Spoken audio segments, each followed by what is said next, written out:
Greetings, friends and fable finders. We're up to our no goodness again. Our shenanigans resume. Our Oh, hell, I better go Saturday. get my broom. I know. That's an old South Park reference if people are wondering, by the way, just by the by. But hello, how you doing? Pluses and minuses. We're still Yeah, here. We're still surviving. yeah. It's there's oh goodness. It's winter up here. I mean, it's not officially legally calendrically Oh, winter, but it's been snowing for a week and it's going to keep snowing as far out as the forecast goes. Close enough, it's oh. winter. I didn't know there was a legal winter. I thought it was, I don't know. Oh yes, we declare everything here in the US based on legalities, like what who's a legal person, whether certain words are legal. For example, according to a recent executive order, the vice president can no longer be called JD Vance because Oh, only your biological name assigned at birth counts as your real name. So we have to oh, call him Vice President Bowman. He hasn't figured that out yet, though. So he's breaking the law by referring to himself by his not oh, biological name. Mm-hmm. oh. Okay, that's weird. That's kind of weird. Like, It's nothing we do makes sense over here. It's right. But I mean, okay. What have they actually done that? Made a law that you have to use your well, name on your birth certificate? Like even in like common, like tons of people have nicknames. What the hell? it was an executive order, so it's not technically a law in the way we normally think of a law. Like it wasn't run through a legislative body. It was just a dude with a Well, crayon yeah, made a declaration. But they yeah. did it specifically so they could change the name of Admiral Rachel Levine on her HHS portrait. I guess they wanted to change it back to her birth name just to be dicks, Uh, and so they made a oh, declaration that we must use biological names. wait, who? Avril Lavigne, like the singer Avril Lavigne? No, Admiral Oh, Rachel okay, Levine, the gotcha. previous Wow, head of okay. HHS. I Yeah, I totally misheard that. Yeah, no, I was it would be wondering. great if Avril Levine were Yeah, she yeah. could Well, teach us I how to be mean, skaters you or know what? something. It makes about as much sense as the stuff they've recently been doing. Like it really does make about as much sense. So I haven't been keeping up with the news because I needed a break, and I really, I am interested, and it is important and everything like that. But damn, sometimes you need a break from the craziness over there. It's just Mm, insane. well, yeah, that's the point. Yeah. Well, I mean, it's Miranda. not like I'm gonna like not do it again. It's just, I just need a slight break, that's all. No, Miranda? absolutely valid. Nobody can keep up with all of it. Miranda asks, does that mean married women can't take their husband's last name anymore? We don't know. Apparently, the Supreme Court will have to rule on it or something. Uh, For the time being, we're going with it for you convenience know, or well, politeness or what crosses my mind is that what's really important right now? Like is that the thing that people are really worried? Well, we've got cost of living, we've got these Ukraine in trouble, we've got obviously Argentina's sort of a problem. Sorry, not Argentina, Venezuela's a problem for something. some reason. Like and like all of this stuff happening, and it's like, well, we need a better ballroom and let's make sure people don't change name. It's like, is that really the priority? Like, really? What the It's hell? distractions. Yeah. I have It's discovered this past week that privileged people are incredibly easy to distract with yeah. irrelevant bullshit. But that's another story Yeah, for another time. that's Um, probably true. That's probably true. Yes. Yeah. mm, it's a thing. But yeah. Also, Miranda, before the show even started, sent a $10 super chat. Thank you so much, Miranda, and said, "Give Ember money," which is excellent advice. It's objectively moral to do that. Yes. Well, I Or also saw something. somebody became an Ember just before the show as well. I'm trying to remember who it was. Maybe Filbert. That was actually a while Yes, it was ago. Mighty I Pilgrim. don't Oh, know okay. why it's only showing up now because Why Filbert's not? in the credits from Right. November. which I recorded Right. 2 weeks ago. Hey, it's just a reminder. It's fine. It's just a reminder. Yeah, You know, but I do nothing wrong with appreciate. that. Although, on that note, if you too want to be in the credits, you can do that. You just have to, either join Patreon or join memberships here on the channel at the Cinder level. That's one of the perks for Cinder. But at the other levels, there's other perks too. At Match, you get access to all the custom emojis. And it's only 99 cents a month. You get to play with the emojis. It's a ton of fun. At the next level up, you get access to all the member exclusive content, the members only live streams, behind the scenes stuff now and then, and so forth. The channel has a whole description of the thing, but there's options if you want to help support the channel in that way. And as an added bonus, the more members we have at any level, the more emoji slots YouTube opens for us. And so if we get enough, we get another emoji, and the members vote on the emojis. So there's that too. Yay, we did a capitalism in the first 10 minutes. Look at that. Thank you all so much for joining us. Yeah. So today I had to do a change of plans on the debate that we were originally scheduled for various reasons that have nothing to do with anything we cover here. So we'll just, we've got William Lane Craig. Yeah. Which is always a delight. You threatened me with Hovland, and that was bad enough. But William Lane Craig, I mean, yeah, it's probably more intellectual, but no less stupid. Yeah. Oh yeah, oh, boy. we're gonna get there. His opponent is Peter Millican. I've seen him before, though I don't know if we've ever covered him here before, because he participates in a lot of Oxford debates, which tend to be very short and highly copyright protected, so they don't get covered on channels like ours very often.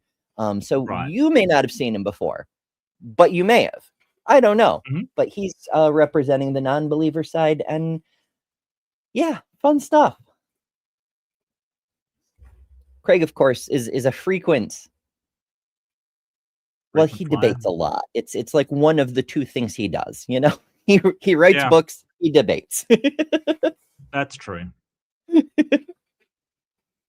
Say lovey. And speaking of people who do things, Left-Handed Jedi gifted 5 memberships. Thank you, Jedi. That's really cool. Those went to 1 by land, 2 if by sea, Kalai 3537, Zorkraz, Roman Weber, and Darth Gently. Congratulations, folks. Enjoy all the fun custom emojis, including the Mark Reed emoji. Because why not? And why not? All the other assorted goodies, like we were talking about moments ago. And thank you, Jedi. Much, much appreciate. Yay. All right. I can almost remember how to do the proper intro for the show. I guess. Any other thoughts, or shall we let Bill start his intro? No. We can low bar it off. Let's low bar away. What could possibly go wrong? All right, Bill. What do you got? I believe these are roughly 20-minute openings. Now, in tonight's debate, I'm going to defend 2 basic contentions. First, that there are good reasons to think that theism is true, and secondly, that there are not comparably good reasons to think that atheism is true. Now, One sentence, and he's already fucking up. That may be a personal best on his part. So what we're doing here is shifting the burden, semi-shifting the burden. He's going to present information about his own side, but he's also already proposing there's no reason to believe atheism is true, as if it were a positive claim rather than simply the denial of his positive claim. And he's a professional philosopher. Amazing. Yeah, but he's not a very honest person as far as I'm concerned, because he does this kind of thing. And a lot of his stuff is rhetorically based. It's not actually logically based. Mhm. Leave it up to Professor Millican to present his arguments for atheism before I respond to them. In this opening speech, I want to sketch briefly 5 reasons in favor of God's existence. As a professional philosopher, I think that God makes sense of a wide range of the data of human experience, including philosophical, scientific, moral, historical, and existential considerations. Okay, So that what is are not some a of the reason. That is sort of a God of the gaps argument. He's basically saying, hey, it's a reason. It accounts for a lot of things. Yes, but your explanation accounts for literally everything. And if the Mhm. if the counter is true, if it's true, like instead of hey, we feel great joy, hey, we feel great misery, your God accounts for both sides of it. Like no matter what the human experience is, a God accounts for it. So it's not actually a good explanation because it's non-specific to what it accounts for.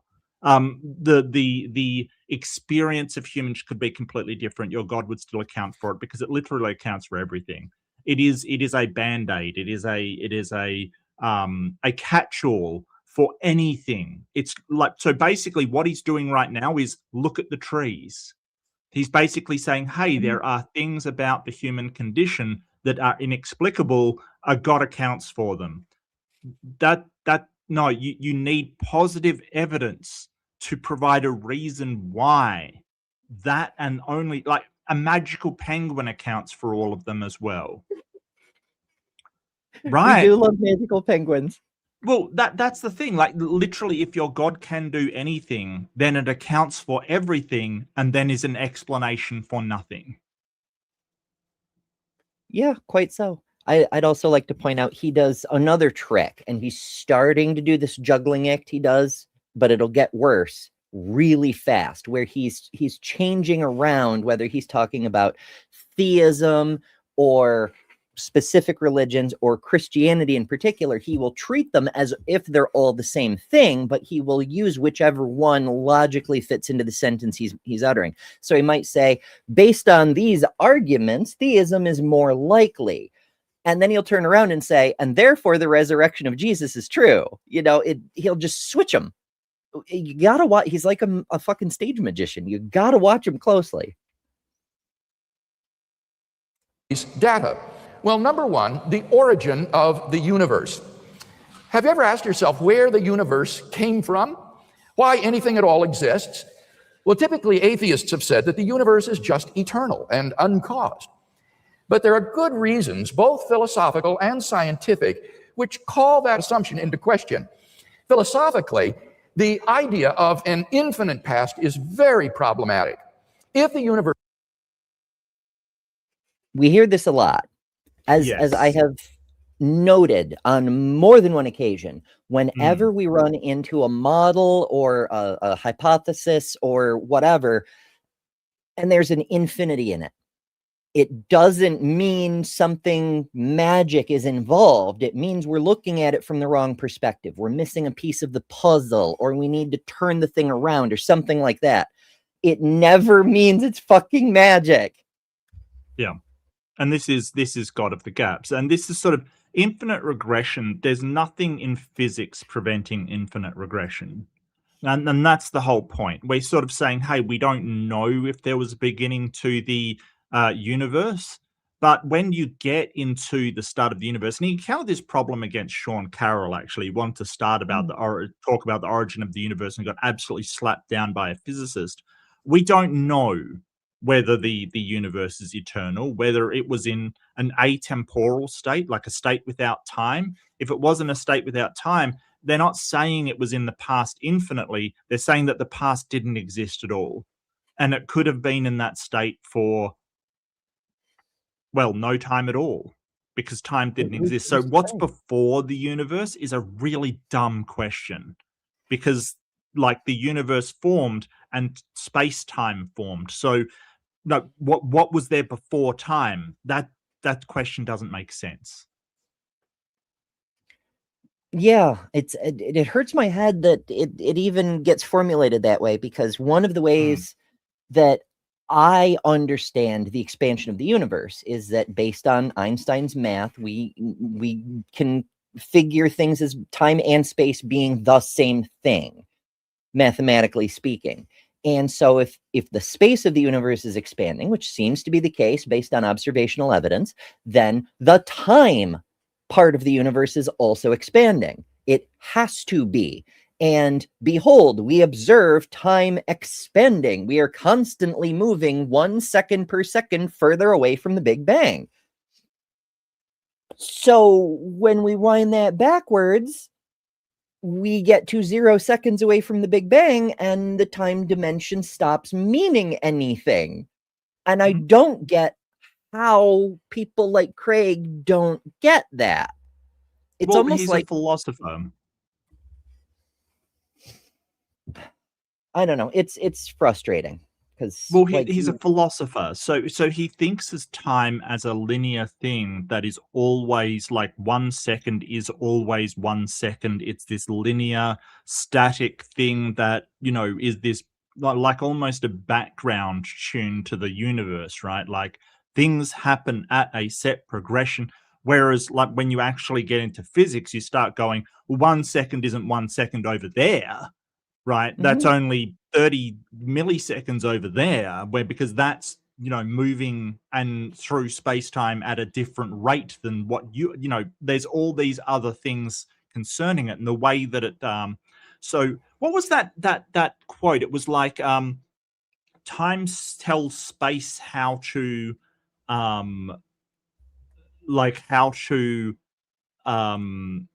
move, and space tells time how to. Anyway, it basically both are interlinked to one another, and but he thinks of time as a solid, like the A theory, that it's just this progression in the background that's always the same, and it's not. It's so much more complicated than that. So the ideas that he has is that this background noise of time, it can't change to be zero, it can't stretch to be almost infinite. Like it has to be the same thing going back, and that's what his ideas of infinite regression is based upon.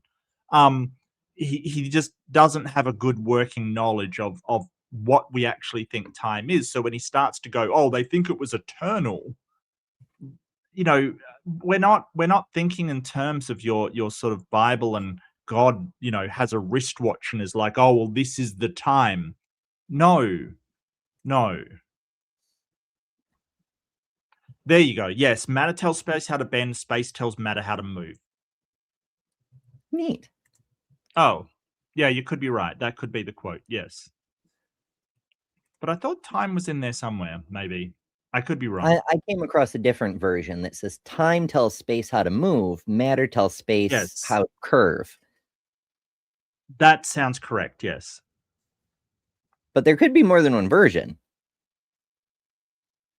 Could be, sure. Yeah, it could be. But the whole idea is that, they sort of, and you'll see this out of philosophers, especially, they'll talk about, oh, well, there's space and then there's time. And it's like, no, that's not what it's space-time. Like it's like saying, hey, there's in the universe there's width and then there's breadth. No, those are two dimensions of the one physical thing. It's not its own thing. It's just a dimension. So it's very strange the way that they talk.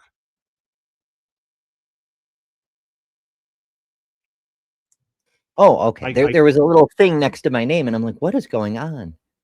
So I'm like, I didn't have our nameplates up because the last show I did on this software, I was solo and there was no need for nameplates. And I'm like, damn it, why are they not there? What are you doing, Ember? What are you doing? It's fine. Thank you all so much for joining. I see a bunch more people wandering in. As you see, we're doing a Craig debate. He's doing his intro.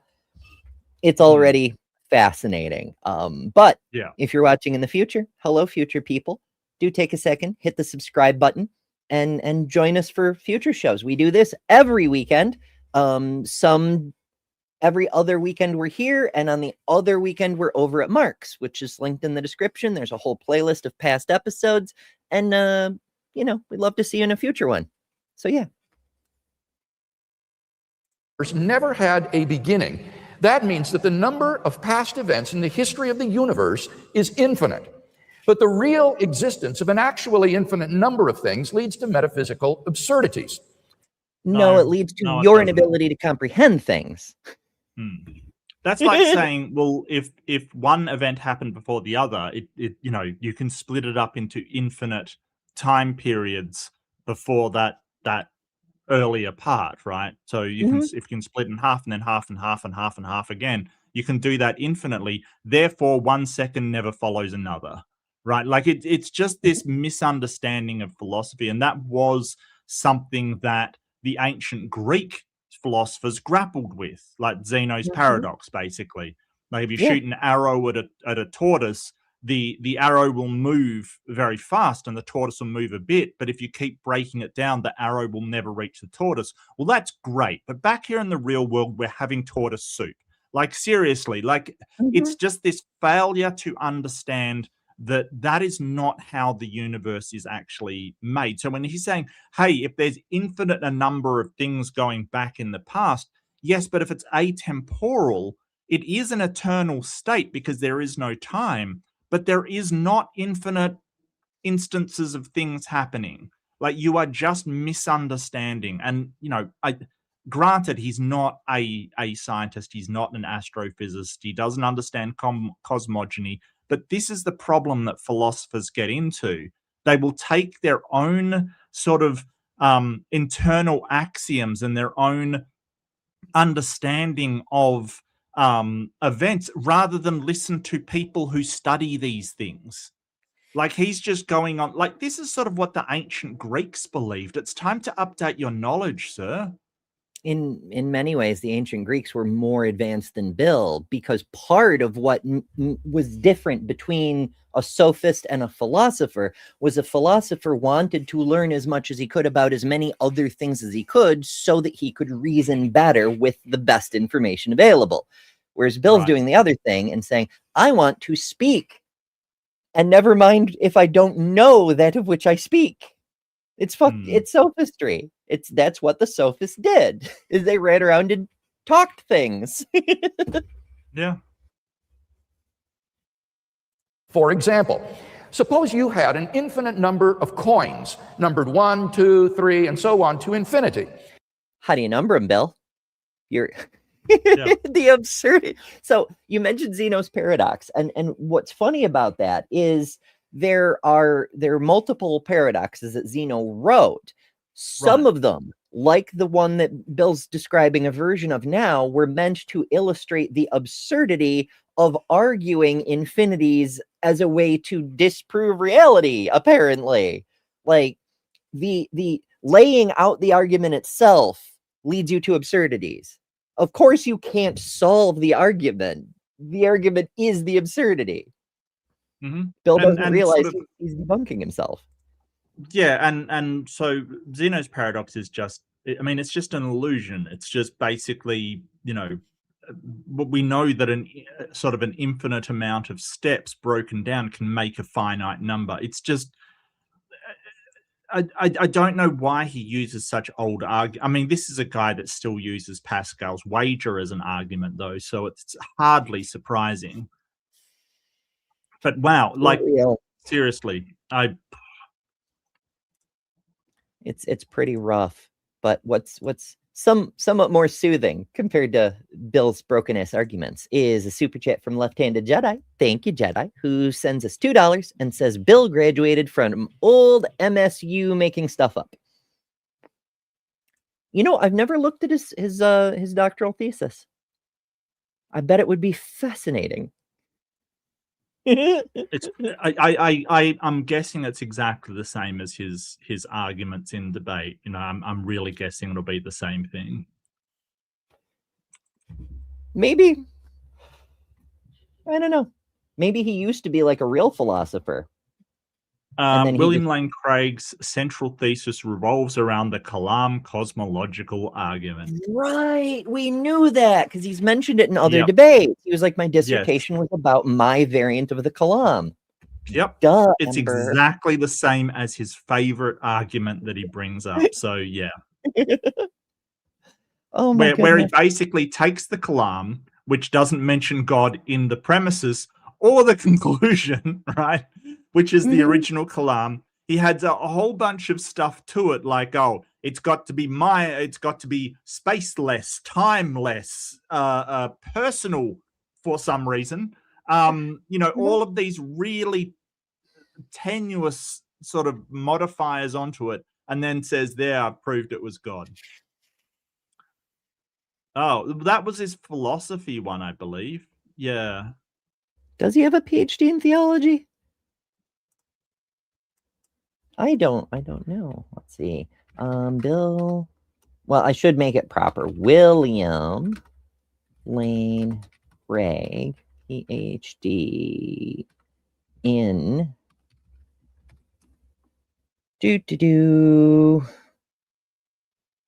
Okay, yeah, Doctor of Theology from the University of Munich. The philosophy is from Birmingham, which is where he is now, for this specific debate, and the theology was from Germany. Interesting. I did not realize he had a second, even more useless degree. The historical argument for the resurrection of Jesus during the deist controversy. So when deism kind of came up, he wants to do the historical argument for the resurrection of Jesus. That explains a lot, actually. Mhm. Because very often that's exactly what he does to try to justify Christianity specifically. Because, like, if he's Correct. arguing against a Muslim, for example, they'll agree with him about the Kalam. They'll be like, "You're absolutely right. There must be one creator, and it must be an Yep. all-powerful, personal yada yada." Which is why Islam, and that's why he needs Mhm. the resurrection of Jesus in order to make it be Yep. Christian. Yeah, basically. Oh my. And I took away all the odd-numbered coins. How many coins would you have left? Well, you'd still have all the even-numbered coins, or an infinity of coins. So infinity minus infinity is infinity. But now suppose instead that I took away... I don't Yes. think that holds in math. Well, it depends on how you're organizing your sets. Like, he's making reference to set theory, but he doesn't actually understand it, much like he doesn't understand physics. You can have Right. infinite sets that are smaller than other infinite sets. And you can have an infinite set within another infinite set. It's fun. Yeah, so like infinity isn't a number that you can do that with, right? Like you can sort of do infinity minus one, but like I don't know. It's just weird to say, hey, infinity minus infinity equals infinity. I'm not 100% sure that holds. Not stated that way. Like, it'd have to be, it's you don't say infinity, you'd have to make reference to the specific sets. This set Right. minus this set kind of thing. But Yeah.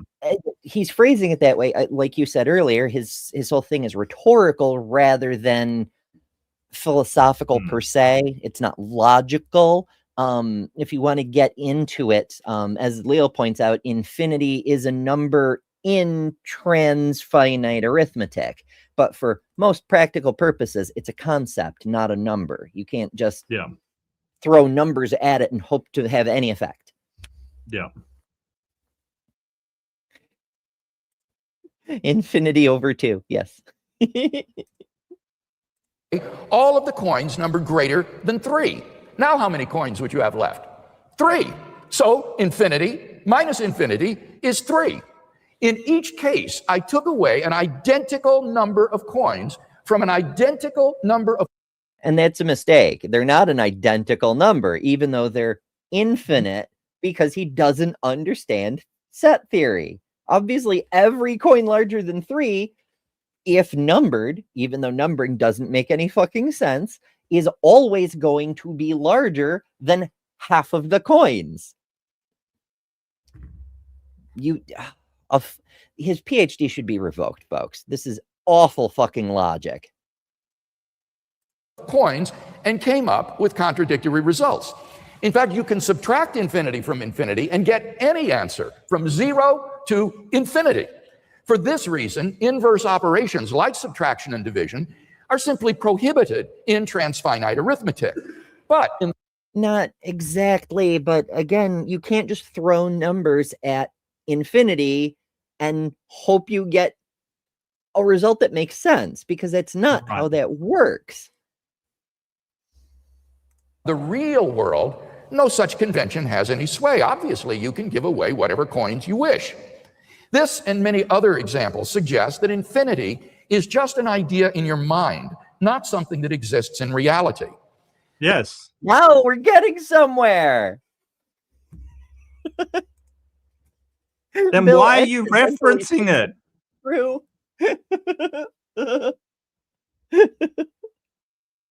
But that entails that past events, since they're not just ideas but are real, must be finite in number. Therefore, the series of past events can't go back forever. Rather, the universe must have begun to exist. No. You can't just say, I don't understand this, so it can't be that way. Well, it's more that maths can't evaluate infinity, therefore infinity can't exist. That does not follow. Like, just because we can't grasp it doesn't mean it doesn't exist or it isn't a thing. Like, that's ridiculous. You know, it's like saying, hey, our math can't, sort of work out the exact thing of this fusion event, therefore it can't have happened. No, come on now. Like, that's ridiculous. Miranda makes another good point. My God is infinite. I've just demonstrated infinity isn't real. Yeah. Therefore, my God isn't real. Good job, Bill. Good job. Well, it'd be an interesting question, right? But so Craig goes in for, and he's one of these guys that I think he may have been the person to introduce it. Instead of saying like omnipotent or something like that, he says it's maximally powerful kind of thing to get around the problems with being omnipotent. Basically, can God create a stone so heavy he can't lift? That's the main one that people sort of say, hey, that's completely illogical. So he says, it's maximally powerful, which is sort of infinitely powerful except for any case that it basically causes a contradiction, which seems to me like Donnie talks about rescue devices. How big a rescue device is that? Oh, there's something illogical about that? Fine, I'm just going to define my God as powerful except in case it causes it not to exist. Okay, that sounds good. But like, it'd be interesting to say, well, is he infinitely powerful? Does he have infinite benevolence? Is he infinitely, even though he doesn't cause contradictions, has he infinite power? And if he says yes, well, he can't. His power must be finite. And I'm not sure he would agree with that. So I think that's a really good comment. I think it was Miranda, was it? That was a really good comment. Hell yeah. And that makes one wonder if it is finite or even limited in any fashion, even just to logical impossibilities, then that sounds like it was very finely tuned. Who did the tuning, I wonder? This conclusion has been confirmed by remarkable discoveries in astronomy and astrophysics. We now have pretty strong evidence that the universe is not eternal in the past, but had an absolute beginning a finite time ago. In 2003, Arvin Bohr, Alan Guth, and Alexander Vilenkin were able to prove that any universe, which he's going with Bohr, Guth, Vilenkin. Of course he is, even though he's been trashed on this many times. Yes. We've had, who was it? Was it Guth or Vilenkin? One of the writers of that came out and said, yes, the Big Bang does not say that it's the beginning of the universe. It says it's the beginning of the expansion point. And he's, as far as I don't know if he's paid attention, I do notice he hasn't brought up VGB in ages, though. So he may have gotten the message that, hey, the writers of that paper are telling you you're wrong. Like, it's wild. It's absolutely wild. How old is this, by the way? Is this? Oh, it's the Reasons to Believe tour or something. That was a while ago, maybe what, Yeah, 5 years ago or something. yeah, it's pre-beard. He's in his clean-shaven era, so Yeah, that's actually kind of interesting. How when he was like a new, young, brash apologist, and video cameras were still rare in debates, he had a big old beard. Now that he's old, he again has like a scholarly beard. But during his middle years, he was like this clean-shaven, vote for me looking fella. Like, it's just interesting. yeah. So Leo says that and hey Leo, both Guth and Vlinken. So it's not one or the other, as I thought. It's like both of them has said that it specifically states that the inflating region of space-time has a beginning, but the universe does not, or does not know that we know about. That's the thing. Like, but Guth and Vlinken probably wouldn't come out and say, well, it didn't have a beginning. It's just that we don't know. And that's why I want to really point out the God of the gaps kind of thing. We're saying, hey, we don't know. Like, so the way he's talking, it's sort of suggesting that we're saying, hey, time went back infinitely. That's what happened. There was these, the events that have caused everything is an infinite regress. And we're not saying that. We're saying we don't know if it's an infinite regress or if that's even possible, right? Like, we're not claiming this knowledge that he is. And I want to tie that in with what you're saying about how he's sort of shifting the burden of proof. Because on the atheist side, we're not saying that we know how the universe came about, whether it went back infinitely, whether it was in an atemporal state, whether it had even some sort of cause that was personal or timeless or spaceless, any of these things that he says, we don't know. But he is claiming to know. He's claiming to know it is God. So he's got the burden of proof to show that. We're just sort of saying, hey, we don't believe it because A, I've never seen a God. B, it doesn't seem to make sense in the logical schema of things. And C, it seems to violate every single physical law that we've observed. And the only evidence you have for it is a book says so, which isn't good enough. So, I really think that he is doing a DD. He's doing a double dodgy here. He's really trying to shift the burden of proof and use God of the gaps for a gap that we're not like. But in the way he's talking, he's sort of saying, "Hey, these people are saying that it's infinite regression." No, we're not. We're saying we don't know. Yeah, but we're not ruling it out because we don't know enough. Sorry, go ahead, Ems. Yeah, I was just affirming that it's a straw man, and we have an emoji for that. It's a well-crafted straw man. It looks like it's a real argument, but it is a straw man because no one's arguing that the universe was eternal. In fact, we could, for the sake of argument, make this a lot fucking simpler and saying, you know what, for this discussion, we'll grant the universe had an absolute beginning. Cool. Now show us that was magic. Like, we don't need to fight over whether when it began and whether it was eternal and all. Just show us the damn magic. Just pull back the curtain and show us the God. But he doesn't want to do on that. average in a... What's that? He doesn't want to do that because he can't. Exactly. And that's a problem. Well, it's not our problem. It's true. But I'm not going to believe him until he shows me the damn magic. Right. Mm-hmm. State of cosmic expansion throughout its history cannot be infinite in the past, but must have a past space-time boundary. What makes their proof so powerful is that it holds regardless of the physical description of the very early universe. Because we don't yet have a quantum theory of gravity, we are not able to provide a physical description of the first split second of the early universe. But the Born-Guth-Vilenkin theorem is independent of any such physical description of that moment. Their theorem implies that the quantum... Yar. That does not support you. Because the Borde-Guth-Vilenkin theorem doesn't go into what that physical state was. It doesn't comment on it at all. Like the quantum, what is it? The quantum foam or the quantum plasma state, presumably It's one before. proposal, yeah. Right. That's one proposal. It doesn't go into that at all. That's the thing. So he's trying to say, hey, they say that this is the beginning of the universe, but that's not what they're saying. And he's been corrected on this. So, you know, which I hope that he's really taken to heart. It seems like he has, because I've never heard this argument in the last, 5-10 years or so.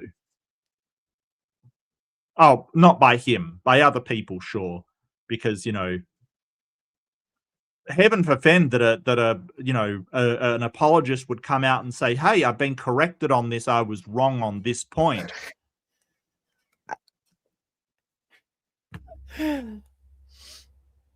I'm trying to think of any time I've ever heard anything like that happen. And the only times that come to mind are when somebody's converting from one branch to another. Like when Cam from Capturing Christianity decided he needed to be Catholic. He said, I was wrong about sola scriptura. I actually do need a pope. Or when Frank Turek, I forget if he left evangelism or Catholicism to go towards the other, but he was like, they make absolute declarations that don't seem to hold up, but I'm not planting my flag firmly on anything. Everyone can buy my books. It's an adventure.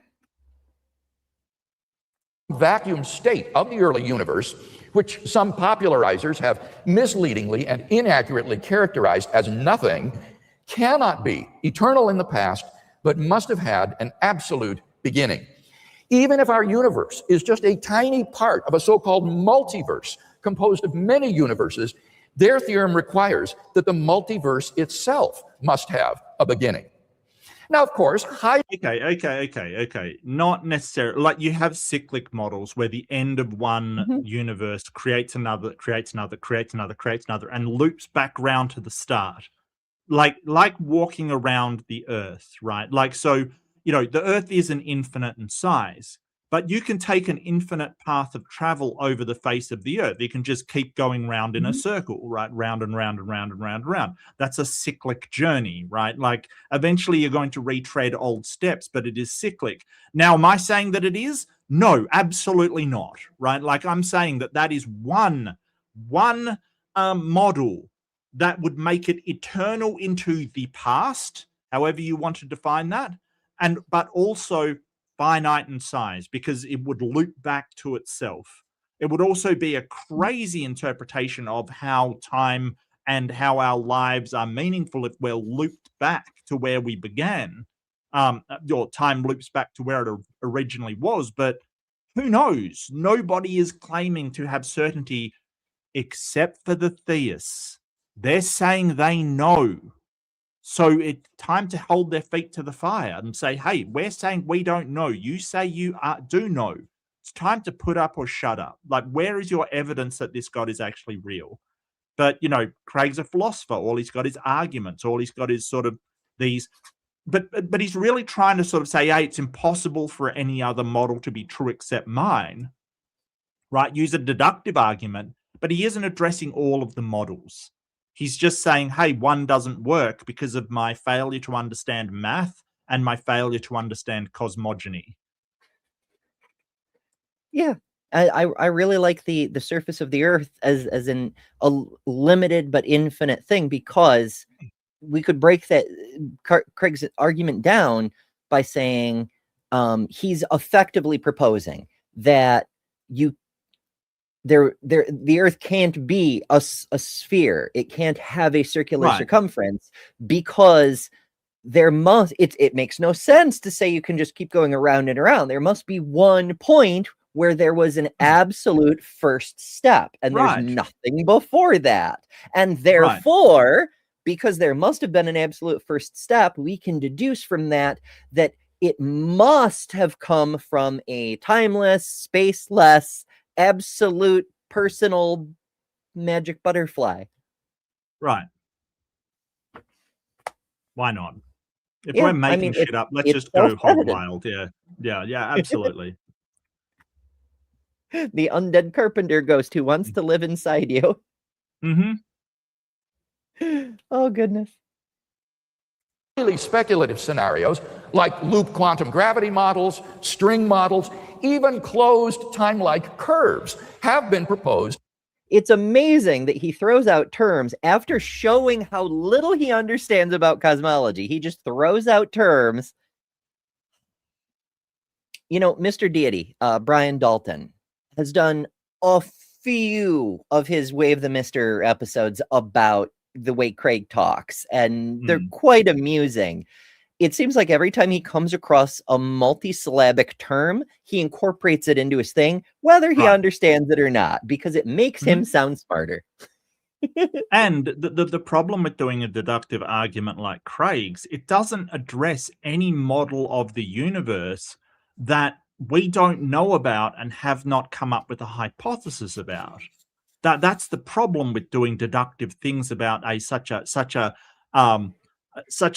unknown sort of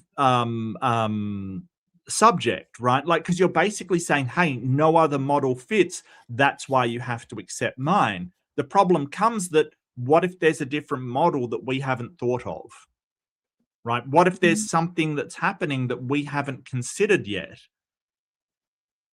that completely accounts for everything? We won't know about it because we haven't thought about it. So just expecting people to accept a God because that's the best thing that you've got is not a pathway to truth. Because if we did that, you know, we would have thought that smells caused disease in the past. Well, nobody thought about, you know, microscopic, unseen organisms that are attacking our immune systems and our bodies because they're you know, obviously vectors for transmission. But they did their best guess and say, well, it must be smells.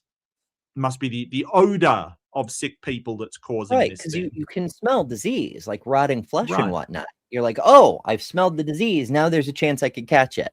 When in actuality, you're smelling the disease, but it's the germs that are in the vicinity, you know? Right. It's airborne pathogens and things like that. Like that's the problem with it, like sort of saying, well, it must be the smell because it can't be A, B, C, and D. You know, we haven't touched them. We haven't, you know, it isn't their humors. It isn't this. It isn't that. Well, what about the thing that they hadn't thought of because they didn't have enough knowledge about the event? And that's the problem with what he's doing. It may be a model that we haven't even considered. Maybe. I don't know. But he's claiming to know and doing really bad logic in trying to, you know, come up with the answer. My humors are out of alignment. My humor is just fine. Thank you very much. And you spelt humor wrong. You spelt it wrong. Admit it. We need leeches stopped. To try to avoid this absolute beginning. However, these models are fraught with problems, and the bottom line is that none of these theories, even if true, succeed in restoring an eternal past. At most, they just push the beginning back a step. See, again, Bill's making the mistake that we don't care. We want to know what's true. We don't have a presupposition that we have an emotional investment that must be true. We can't let the universe have a beginning because that's how gods get in. We don't care. We just want to know what's true. Yeah. You can have your beginning. Now show me the magic being, you know? Yeah. But then the inevitable I just question arises. say one thing as well. Yeah. And it's something that I've said to people who were like, oh, well, if you want to know Jesus, all you've got to do is do X, Y, and Z kind of thing. It's if there is a God, I want to know the truth that they exist, right? Like if what you're saying is true, like this whole thing of, oh, well, atheists don't want God to be real. And it's like, well, it depends on the God for a start. Like the God of the Old Testament is pretty horrific. But if there is a God, even if I don't worship them, I still want to know that they exist, right? Like we want to know what is true, whatever that is. That does not mean that we're going to say, well, I'll believe this thing, you know, even though I have no evidence for it. Like wanting to know the truth is different than believing in something with no evidence because it could be true. Like this is the thing, and it always annoys me that people sit there and go, "Oh, you just don't want it to be true." It's like what I want has nothing to do with what is true, right? I want America to have a stable president. That doesn't mean that is true right now, right? Like that is certainly not true. But knowing what is true and what is false and not lying to yourself about it, that is the only way you're going to get to what is actually true. Yeah. Wish in one hand and, well, do something else in the other. See which one fills up first. Why did the universe come into being? What brought the universe into existence? Some intrepid atheists have said that the universe just popped into being without a cause. But no.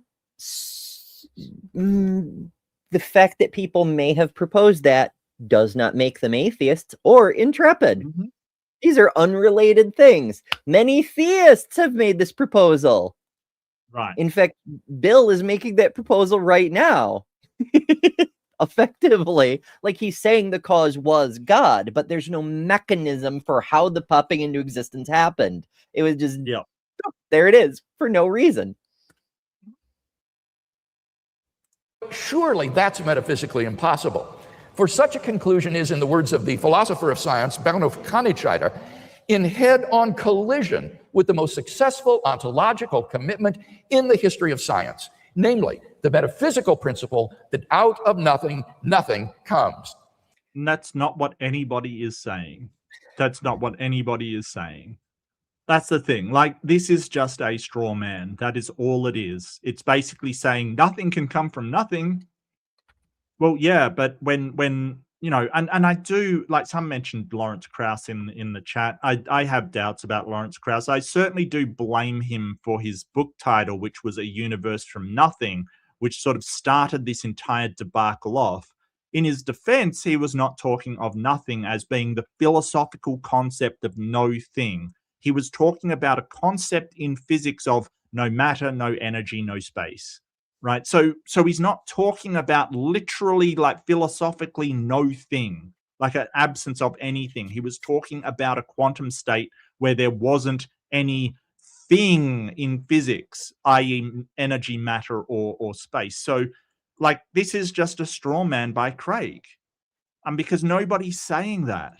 But if you take away space-time, right, and you have a quantum state without space-time, how do you get time into that? Like, how do you get like a before, especially an infinite before, if there's not only not infinite space-time, there's no space-time at all? How do you get there? Sorcery. But also, not only is it a straw man, which Bill intends, it's another self-contradiction, which he does not intend, because this saying, it is not a scientific idea. It's a philosophical idea. He poses it as a metaphysical axiom, but that's not really what it was intended as. It was first proposed by the 5th-ish BCE century philosopher Parmenides. I'm probably mispronouncing his name, but that's okay, because he's been dead for a very long time, and he's not likely to be mad about it. He'll sue. Yeah, the overall proposal is you can't get nothing from nothing, proposed specifically to refute this idea that gods could poof reality into being. The whole thing, the principle of it, the underlying principle, for which the words are just a quick invocation, is that everything in the universe we have ever observed always has to be made from pre-existing material. There are no exceptions. And so to propose that a god or gods came along and did stuff without pre-existing material doesn't make sense. Now, maybe they completely transformed the existing materials to create something completely new and unrecognizable. Like you take a forest and you turn it into a house. Like, it doesn't necessarily click that used to be a forest. It's been so tremendously changed. But you can't just poof it out of nothing. So except God can, apparently. Right. Craig is the only one proposing this.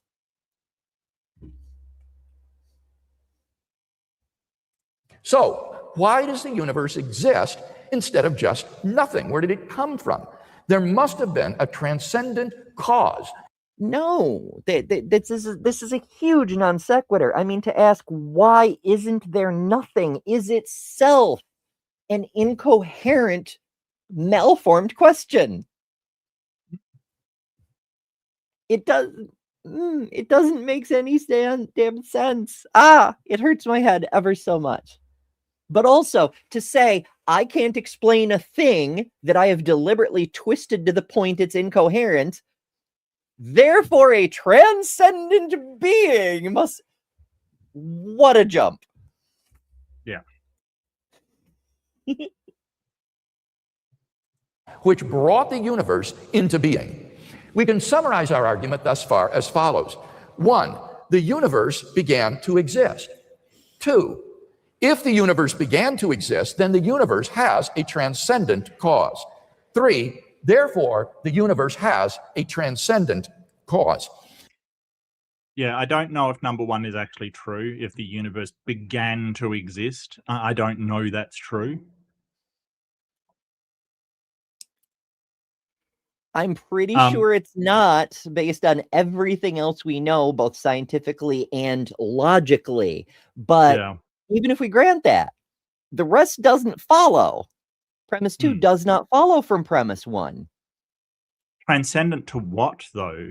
Like, transcendent, like you're basically saying it has some sort of supernatural or spiritual or something outside of physical reality. Well, you've got to show that before you can attribute it to a transcendent state.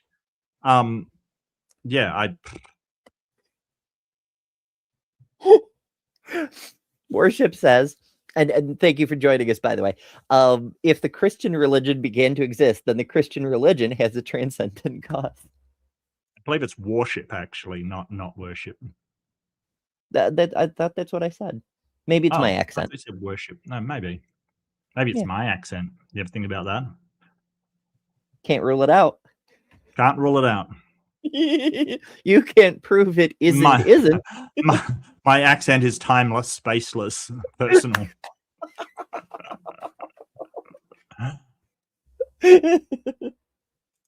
Given the truth of the two premises, the conclusion necessarily follows. No, that's not how that works either. You can have two true premises, which again, we're not just granting. Neither seems to be true. But even if they were true, it doesn't mean the conclusion follows. Well, if it's a valid syllogism, then it should. Like if it's valid in structure. But I don't think that's I think that's a non sequitur. Like why it has to be a transcendent cause. He spent a lot of time on misunderstanding physics and not much time on demonstrating why transcendent, though. Yep. Sort of blew past that one, didn't we? Now, from the very nature of the case, this cause must be an uncaused, changeless, timeless, and immaterial being which created the universe. Why? Why immaterial? He's never, to my knowledge, ever substantiated any of these. He just stacks up a bunch of claims and says, well, it must be so.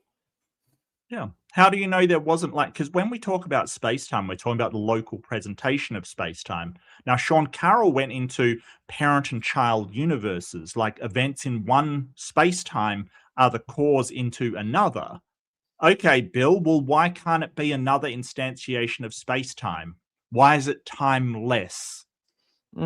Right? Why is it necessarily timeless? That has to be the case for your argument to work. And that's an incoherency. It is a contradiction because you can't. You could, in hypothetical land, have a timeless something. For example, photons, right? The way time works in our universe is the faster you move through space, the slower you move through time, and the points of where they cross, I suppose, I can't think of the fucking term for it, but it's the speed of light. When you hit the speed of light, the speed of time for you stops. So from a photon's perspective, time is not passing. There is only now. There is no past, there is no future. The very moment it's emitted by the surface of a star is the same moment it's being received by your retina. There's no time. So you could have timeless things, but that doesn't remove them from the rules of causality, because you still have to have a time structure for them to do anything in, like create a universe, for example. So it doesn't work, Bill. Like, it's so wild that he spends so much time talking about how there are logical inconsistencies with certain ideas that he does not understand, and then just drops a self-contradictory pile of nonsense on the table as if it made perfect sense. It's like the 3-year-old coming home from playing with a friend and saying, I don't want to eat my salad tonight because vegetables are icky, but I made a pile of poo. Let's put whipped cream on it, and it'll be a healthy dessert. It's no, Bill. Damn it. We don't eat poo, Bill. Put the poo away. Put it in the toilet, Bill. That's where it actually goes. Yikes. Must be uncaused, because we've seen there cannot be an infinite regress of causes. It must be timeless and therefore changeless, at least without the universe, because it created time. Because it also created space, it must transcend space as well. How do you know it was just one thing? I know I say this every damn time, but it always bugs me. How do you know it was just one thing? Maybe one thing caused time, another thing caused space, another thing caused mass, which incidentally seems to be the case for our real universe, but never mind that for now. Like this idea that, well, one single cause is better than 3 or 12 or whatever other causes. Why is it better? Is it better because it's easier for you, or is it actually true? Because from my point of view, actually true is the better explanation. Yeah. And I can't help but think that he is doing sort of biased reasoning. He wants to find it to be only one cause. He hasn't explained why it has to be one cause. He's just gone, well, it has to be one cause, and it's just emotional reasoning. He wants to arrive at his God, not a pantheon of gods, not polytheistic religion, right? Where Shiva was responsible for time, and Hanuman was responsible for gravity or something. Like, he wants to arrive at his conclusion, and he really shows that in everything that he does. It will all tenuously be linked back to, well, it's my one God.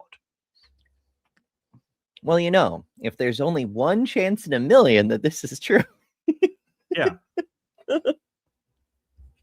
It's a reference to why he's called Lobar Bill. It's a statement he made at one point. If you haven't seen it, I don't have the clip handy. I'm sorry to say, but it's incredible to think that he was talking while being much more elderly than this, about why he started on his philosophical and theological journey 2 PhD later, and he's talking about why he got into it.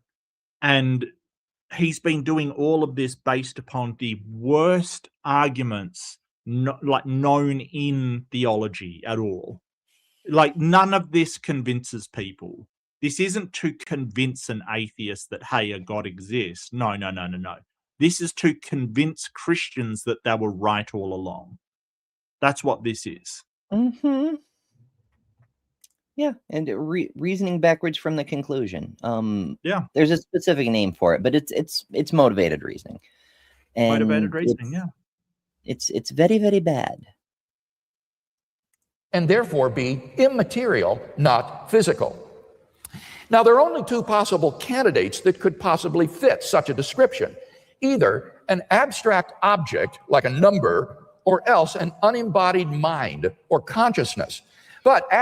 And that's another incoherency. How do you, just because you want a thing to fit a certain set of criteria doesn't mean you can alter the properties of a thing to make it a thing it isn't. Like, this is, so there are three laws of logic. And the very first one is identity. It's A equals A. The thing is itself. When you want to say A equals not A, but actually B, you're violating the very first law of logic. And that's what Bill is doing here. He's saying there's abstract things like numbers, which also reification fallacy, but we don't have time for that.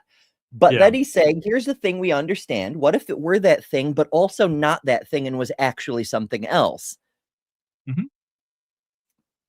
Then it's not the thing, Bill. Fuck, PhDs, I tell you. Abstract objects don't stand in causal relationships. The number 7, for example, can't cause anything.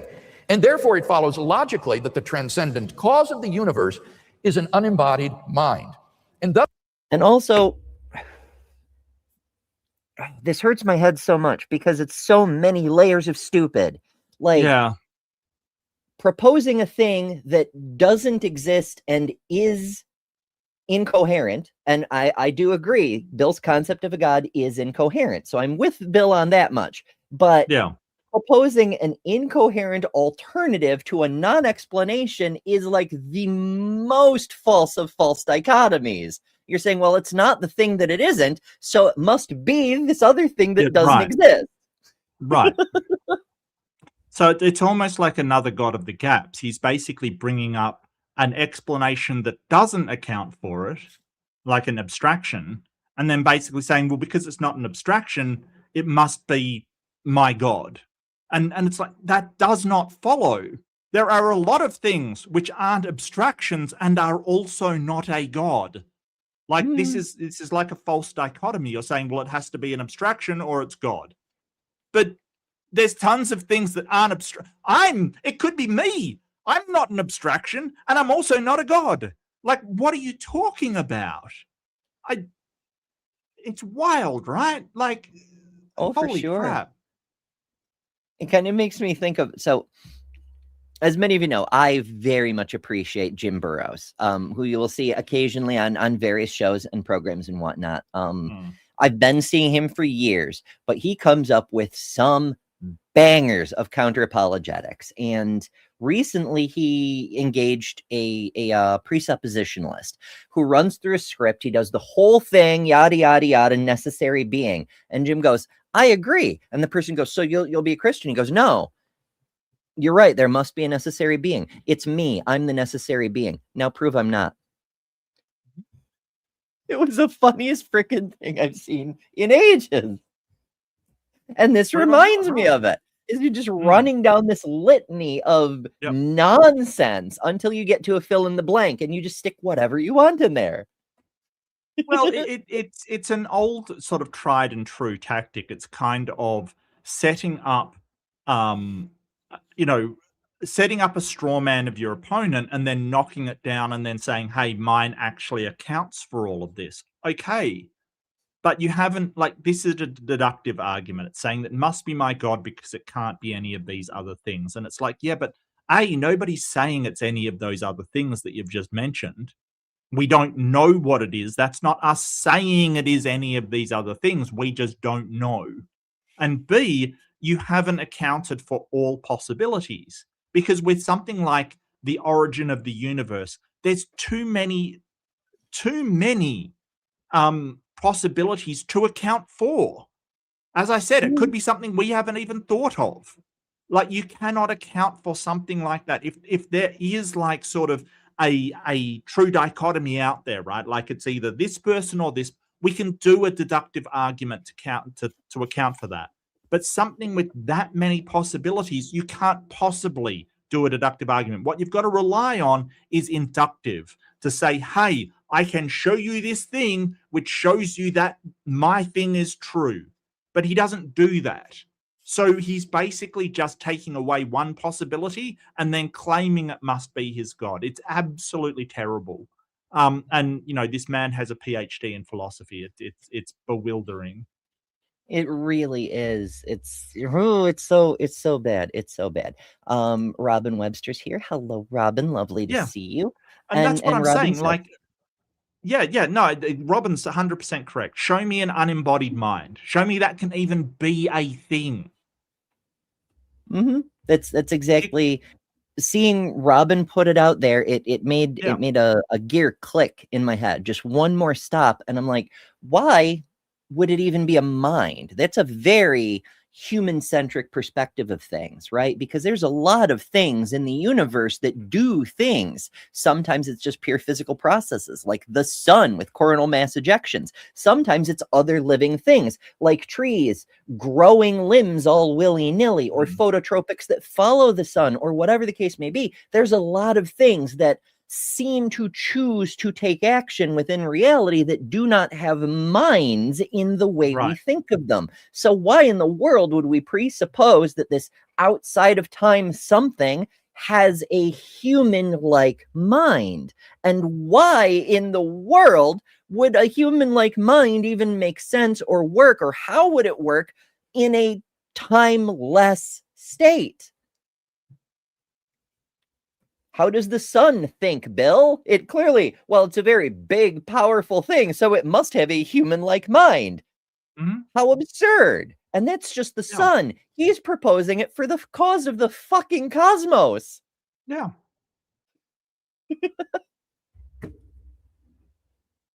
Thus we're brought not merely to an uncaused cause of the universe, but to its personal creator. Number two, the fine-tuning of the universe for intelligent life. Now, there are a lot of arguments having to do with fine-tuning and why it doesn't apply and so on and so forth. But I just want to point out, before you even get started, the human-centric view is a problem here too. He's assuming that humans are like the perfect pinnacle of existence, because otherwise humans aren't fine-tuned either. Like, we must be what God wanted all along, or there isn't actually any fine-tuning. They're just so it's again the human-centric thing. I'm going to start calling it Craig fallacy. It's called the weak anthropic principle. It's basically assuming that because humans and intelligent life is what was produced, then the universe was somehow made for intelligent life. Not that, hey, the universe just exists and we happen to be the product of it.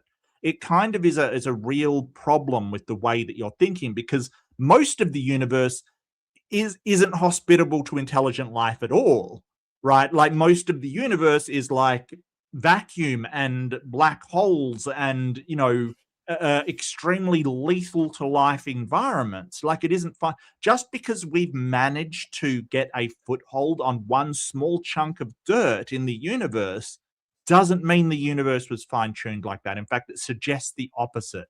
It suggests that, hey, we've managed to claim a very small chunk of rock in the universe that is patently hostile to any life, much less intelligent life. The fact that life can survive and maybe thrive and maybe originated on meteorites or meteors or asteroids, which we're kind of leaning towards now, it doesn't say whether it was fine-tuned or not, because of the tiny little section that we've managed to get. It's like the puddle analogy by Douglas Adams. Yep. Basically, and I've got my towel. I do not have my towel. I am a what was the term they used? You're a hoopy frood. I know that much, but there was a term for people that didn't. Anyway, whatever. It's been ages since I read the books, but he sort of says, well, there's water cascading everywhere. Some parts of it form a puddle in this one hole, and the puddle would go, well, look at this. This hole was perfectly made for me, the puddle. even though there's lots of water cascading around that doesn't form puddles, right? It doesn't have a hole. So like the fact that the puddle was suited for the hole means that that's what the water can form to, not the other way round. It wasn't that the puddle existed and the hole was made for that puddle. Like, that's not the way it works. Weak anthropic principle. Hell yeah. Yeah, and that's what I think Stephen Hawking said that. Like, if the universe is fine-tuned for anything, it's fine-tuned for black holes because they just It form. sounds like something Like, that Hawking would say. yeah, that like generally, it will form black holes. Whereas intelligent life, if that gets between a black hole and intelligent life, the black hole generally wins. Just saying. Yet they have no mind or will that we're aware of either. So I mean, maybe they do. Maybe because there's singularity, so they are definitionally spaceless, and because of the infinite density, that means the acceleration at that Planck point must be timeless. And holy shit, we found God, folks! Someone chucked him into a black hole. Yeah. In recent decades, scientists have been stunned by the discovery that the initial conditions of the Big Bang were fine-tuned for the existence of intelligent life. No. Nope.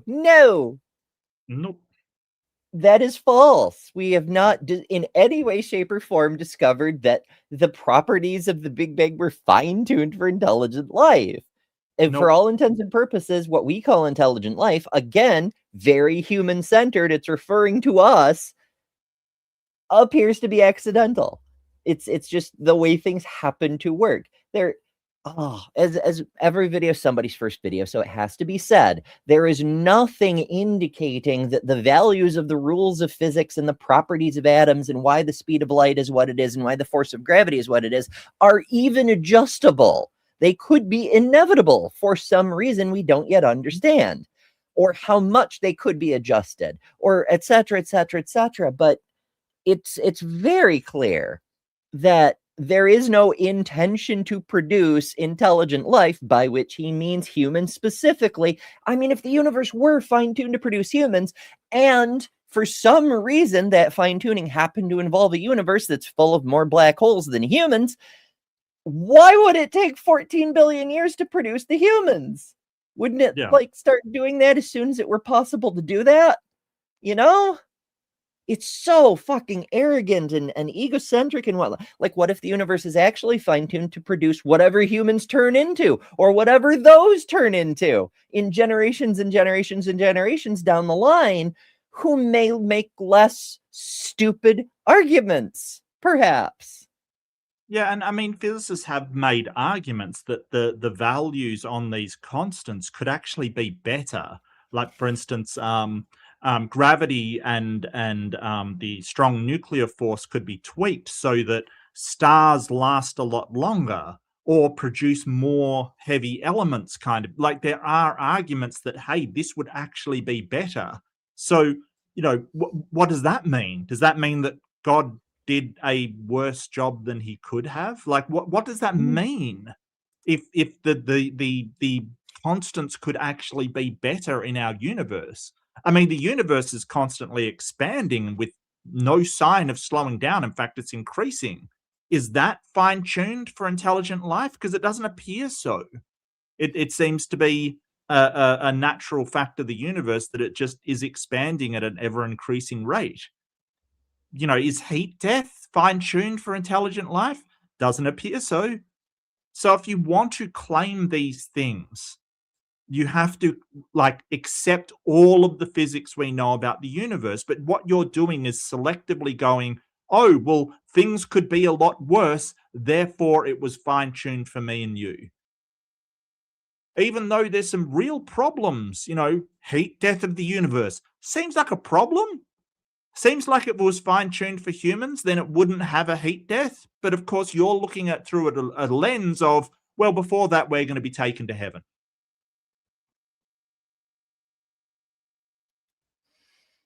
Motivated reasoning.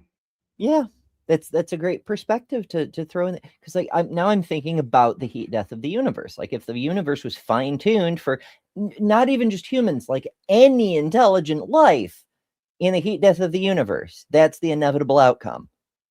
Good job, I guess. Or maybe our math is mistaken and we end up with a big crunch. Also, not great for any intelligent life. Or the big rip, the space, the fabric of space just comes apart because it expanded too much.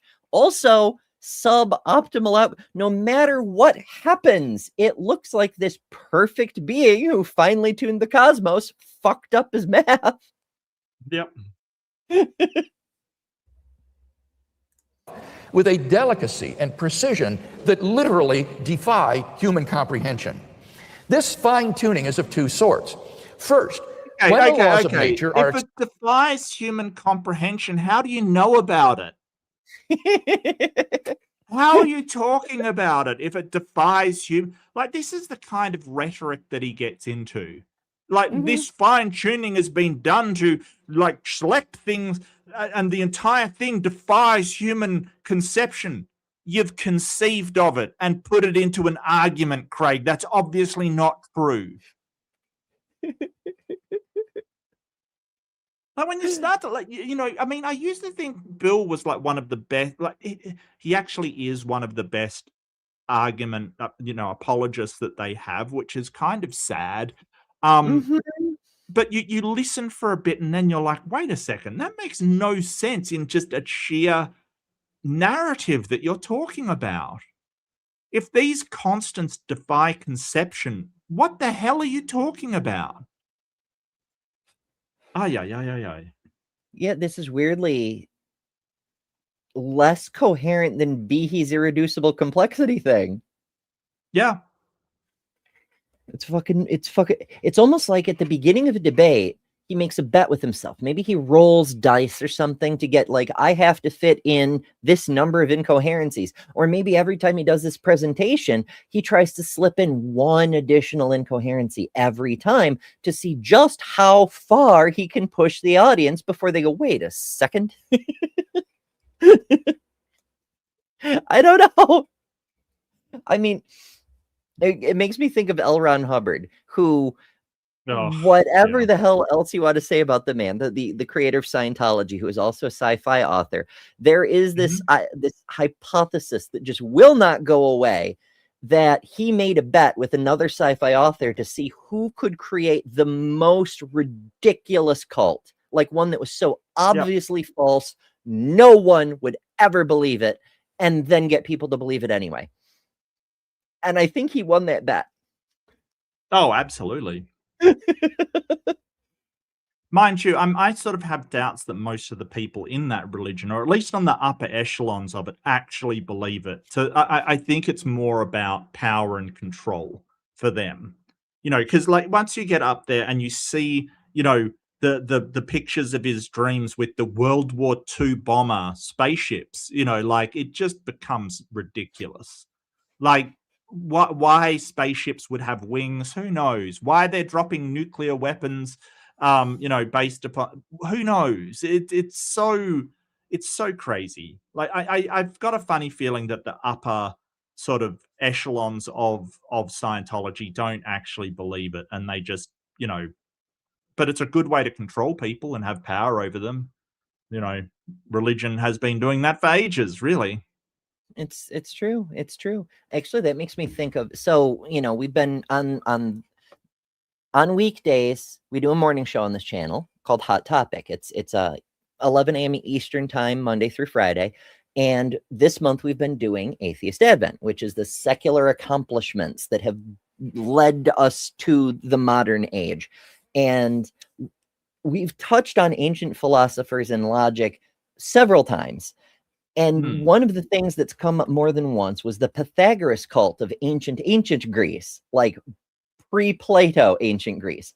And one of the things about the Pythagoras cult is they had a whole lot of occultic showmanship. Like there's a certain kind of magic to music, and things are controlled by vibrations, and so but that's a lot of outside incense and stuff like that, right? Yeah.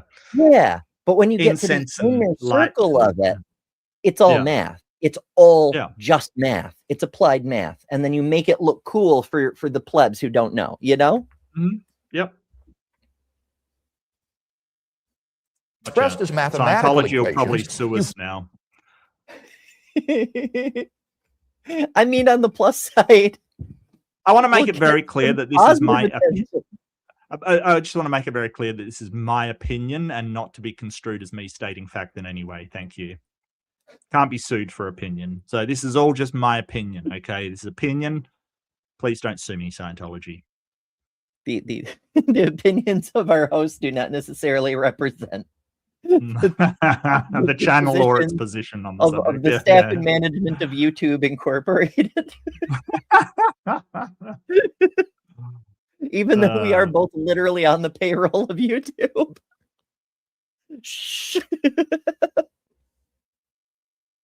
Find appearing in them certain constants, like the gravitational constant.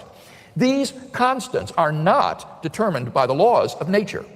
Second, in addition to these constants, how do you know that? How do you know that?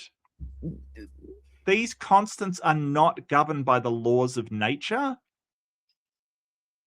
Right. That's a claim and a half. Right. Like nobody can... If we're just going to throw shit out there, why even make an argument? Just go, right. There is God. Like if the basis of your argument demonstrating God exists relies on claims like this, where it just is, there's no reason to think so. It just is because I said, then you may as well just say there is God. So whatever contributed in the formation of the universe, whatever that is, I don't think any physicists are saying, hey, the constants were generated by something that did not follow the laws of nature. We're just saying we don't know what it was that formed these constants. No one's saying, hey, well, this isn't following the laws of nature. No, like, what is this man talking about? Like, I would like him to demonstrate one of these inane points, just one.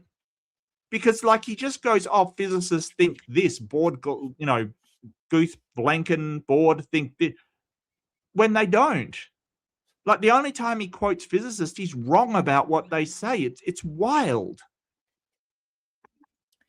What's more is if he could actually demonstrate that the force of gravity, for example, was not determined by anything natural, he doesn't need the rest of the argument.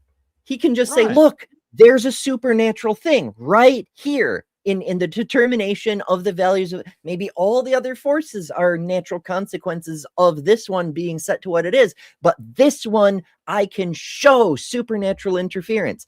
Do that. Ignore the rest and do that. And you have a much stronger argument for at least a God than anything else you've ever said, Bill.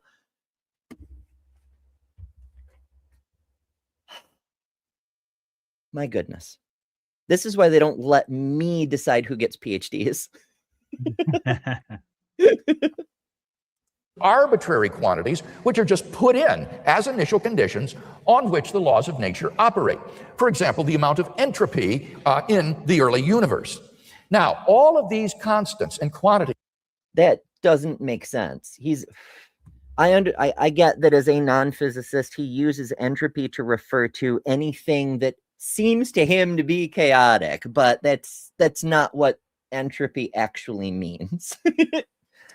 For those of you who don't recall, entropy means the decrease in the utility of energy over time. It's things reaching their ground state. It's things losing the potential to do work. It's using up the energy and it degrades, balls rolling down hills, loss of potential. That's what that means. It's often used by people to mean increasing chaos, but even that doesn't apply to the early Big Bang because he's talking about what the universe is starting with. You could use that the way he's using it. You can't start with entropy. It doesn't make Right. any fucking sense. Fall into an extraordinarily narrow range of life-permitting values. Were these constants and quantities to be altered by less than a hair's breadth, the life-permitting balance would be destroyed and life would not exist. We now... But Again, here's the that's thing. a claim. Yeah. Like, but if those values were different, maybe the universe would collapse and then reform with different values. We don't know how many times that's happened, if at all, or if the universe can form with any other constants, or whether, no, because he's sort of saying, hey, there's an equal chance of any other value. And we don't know that. There may be a 95% chance that if a universe forms, it will have the gravitational constant of this one. Maybe there's a 5% chance. We don't know, but he's claiming to know, even though he's got nothing supporting them on this. Nothing. We don't have any other universes to examine. So how the hell would we know if the values can even be different? Show me another universe with different values and no life. Please. That's a fun thought experiment. I ran this one when I was 8 fucking years old. I had a conversation with my father about what if we ever figure out how to jump to another universe, if we can make a gateway to a parallel dimension or something. And his thought was, and how would you know before stepping through it if you could even survive there? Because what if the strong nuclear force is different and all your molecules come flying apart the instant you poke your head through the gateway? You know? Yeah. How do you know?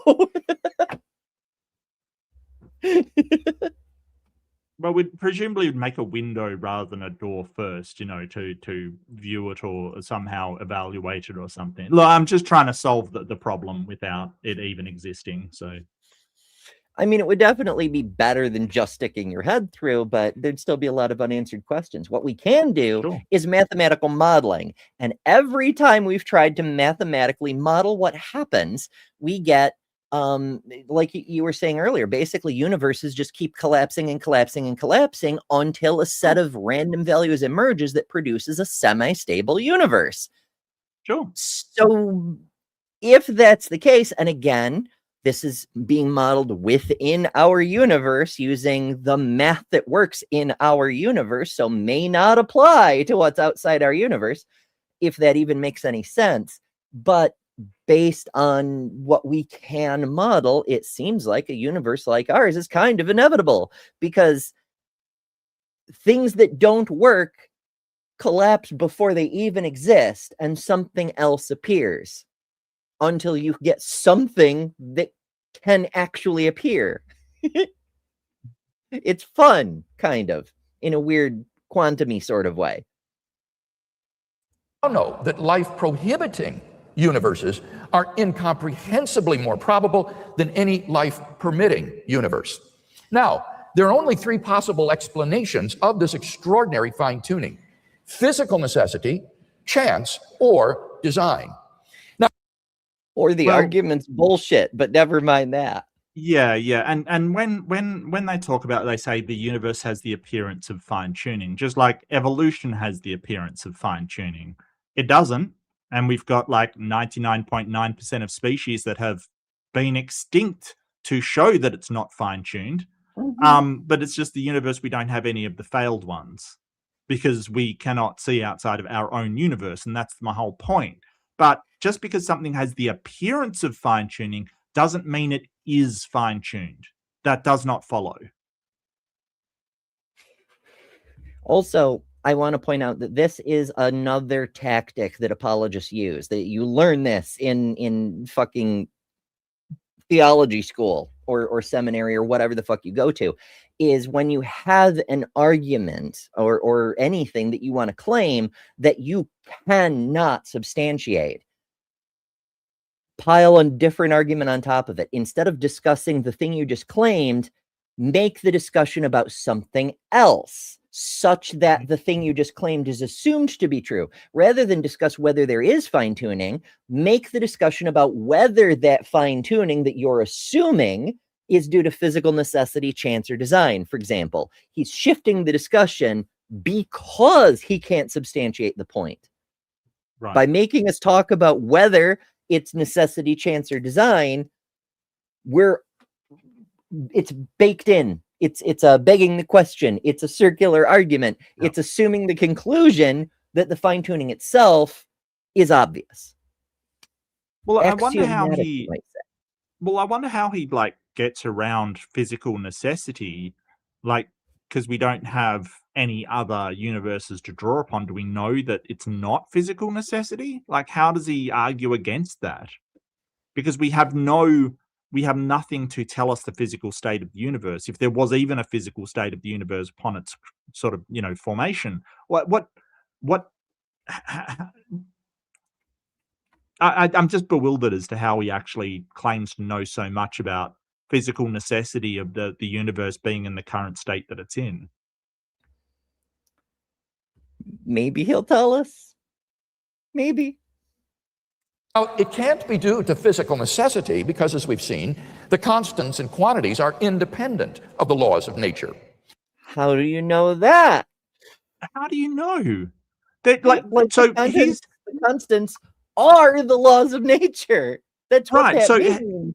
he's sort of mistaking the physics that we're aware of for the laws and the actual structure of the universe, right? So we have laws of physics, right? We refer to these laws of physics, but they are just things that we've discovered about it that we've put into either mathematical form or some kind of theory. Like, for instance, we had the Newton's theory of gravity. It was a theory that is correct for a certain level, but on another level, the model is not accurate. Einstein's relativity is more accurate. So these laws of physics that we're talking about, the laws of nature, the actual physical structure of the universe, it may be different than what our model actually says. And that's why we're trying to marry the quantum world with relativity. That's why we're trying to marry those two, because at the moment, relativity doesn't apply to the quantum world. It seems to be lacking something. And it may be that relativity isn't the most accurate model either. So when he's sort of saying this, he's sort of saying, hey, they're independent. The quantum values and the things are independent of our laws, our laws of physics. Yeah, because they're not that doesn't mean they're somehow supernatural. It just means there's some laws of nature that we're unfamiliar with, that we don't know. That is a God of the gaps. Because we don't know what laws of nature created these constants, doesn't mean your God is the answer. Well, Mark, you can't explain why bumblebees fly because their flight defies the laws of aerodynamics. Therefore, it must be a miracle. Therefore, the God of bees must be true, or something. Yeah. Mm-hmm. Yeah.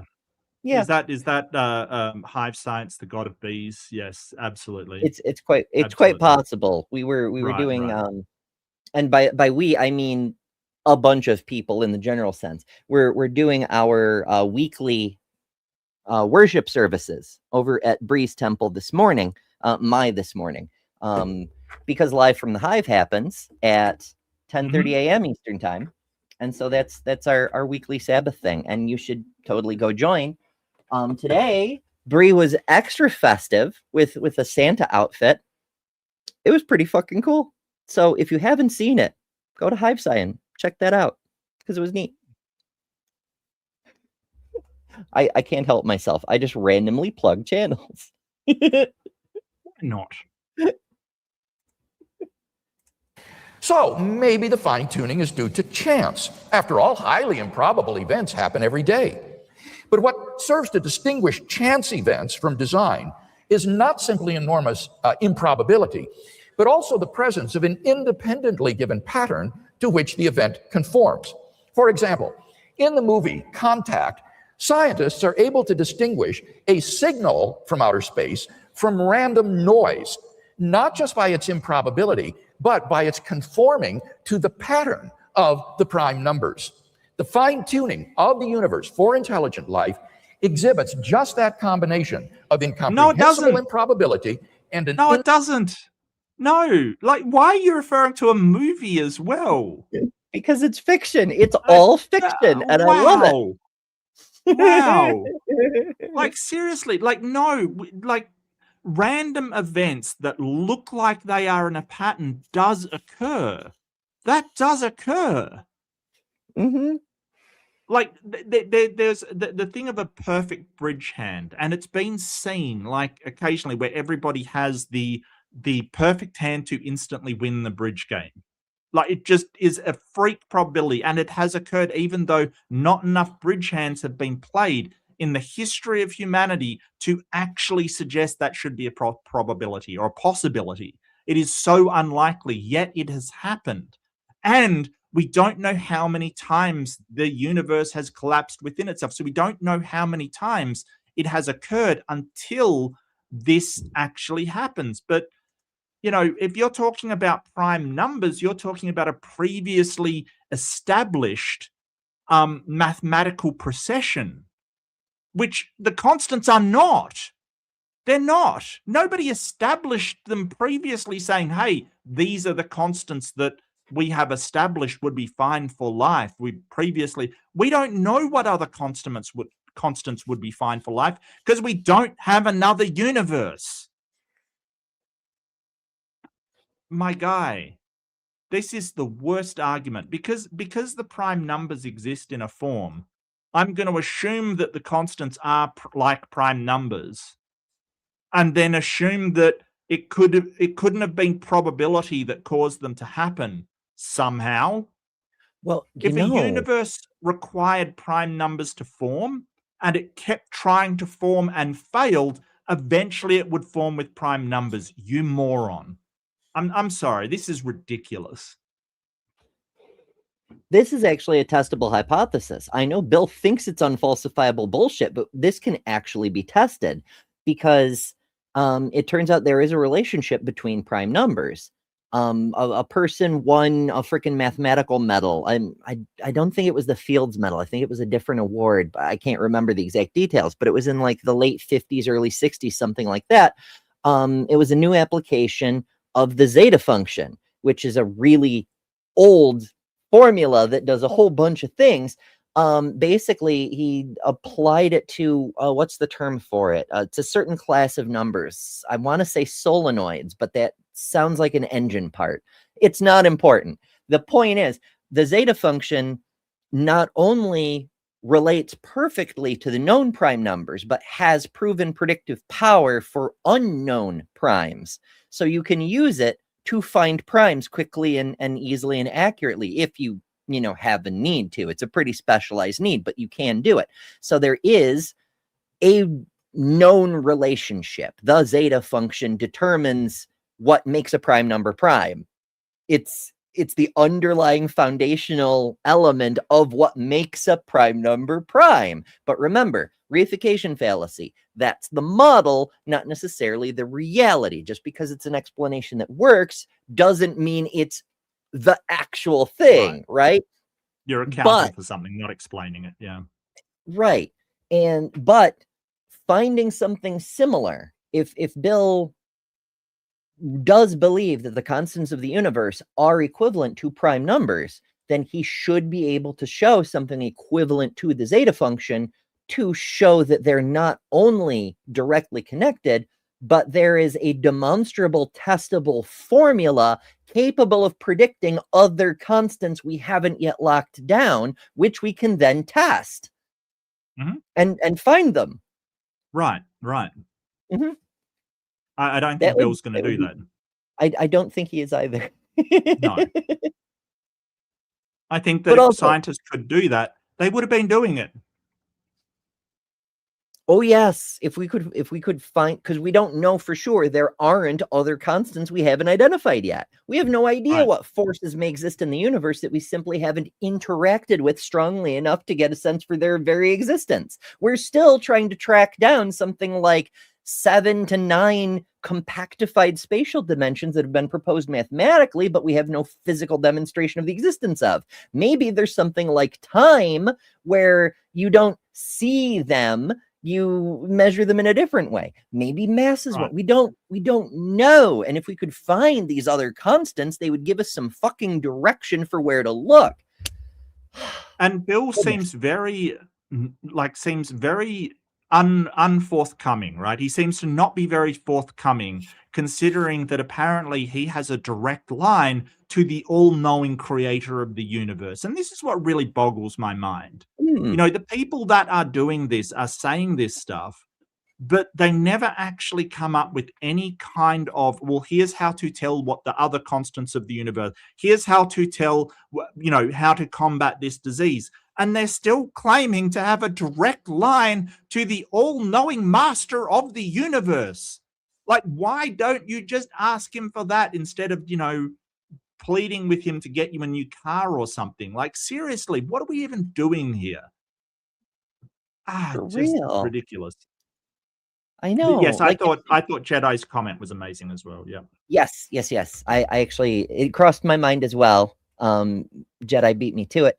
But because it's a thing, it's an important thing that there it is. Pulsars, because they produce a pattern, a repeating pattern. Sometimes it's like a metronome. It's like just tick, tick, tick. But sometimes it's a complex pattern depending on the spin of the pulsar. They don't all just stay in a straight. Sometimes we'll get like dot, dot, dot, dot, dot, dot, dot, dot, dot, dot, and it looks like a communication.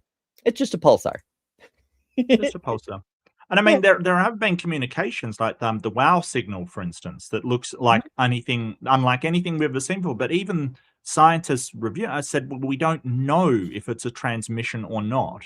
Like, they're not claiming to know that, because like when you're applying skepticism, when you're actually doing science, you want to say, well, we don't know what it is, rather than, well, we don't want to know, we don't know what it is, so it's aliens. Or we don't know what it is, so it's God. Like, that's the problem. Yeah. We don't know these things, and so him just inserting a God is the same as just inserting aliens. No, we find evidence that it is first, not just, hey, we don't know what this signal is. Yeah. We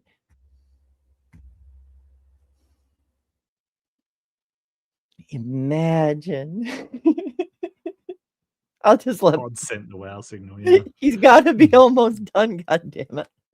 Independently given pattern that are the earmarks of design.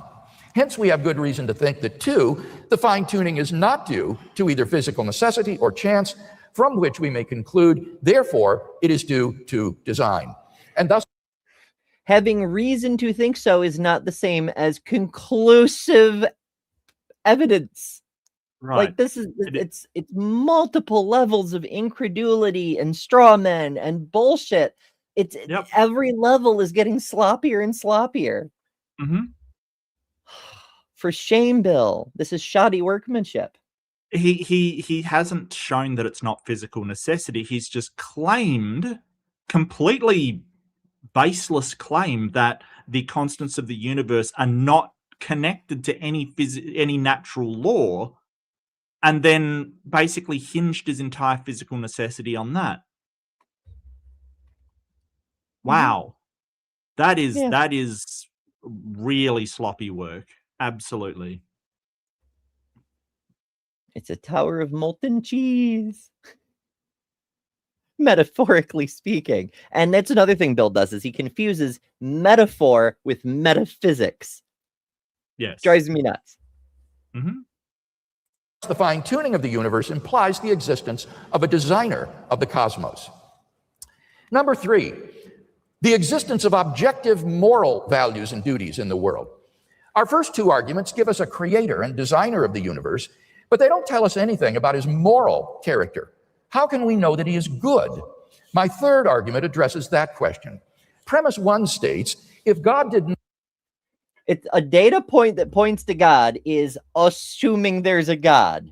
And now I'm going to make a moral argument from it. How do we know he's good? Well, first you have to show me he exists. That's what you're doing, is showing data that points to God. Oh, Look, I don't subscribe to objective moral values and duties, but you can appeal to them based upon population dynamics, evolution, and sort of inbuilt sort of instinct within animals. Like you can get to objective values, moral values, and duties through naturalistic means. That's fine.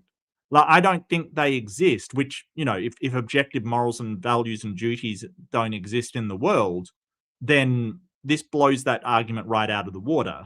So it's kind of an appeal to consequence. It's saying, well, if God doesn't exist, there won't be any objective morals, and that would be bad. Well, how could you truth tell it's doesn't. bad if there's no objective value? Well, yeah, but you get what I mean. That would be Yeah. that consequence would be inconvenient for me, right? Like that I wouldn't like that consequence, I guess, is what I'm saying by bad. I wouldn't sort of subjectively think that's bad.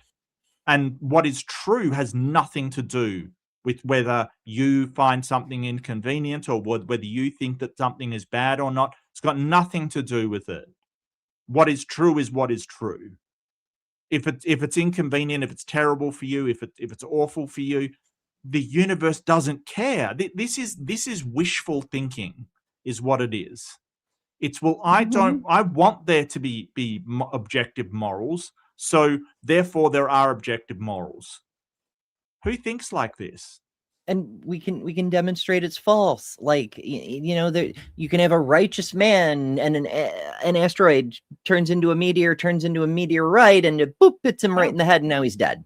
The universe does not have a sense of justice. There aren't evident in nature objective values or duties or whatever. It doesn't hold up. But also, if you invert this argument, it disproves itself. And that's a thing that in actual logic, because logic is based on mathematics, an operation should work the same way backwards as forwards. That's one way you can verify the validity of an operation. Granted, there are exceptions, like, radical negative numbers and things, but that's not the point.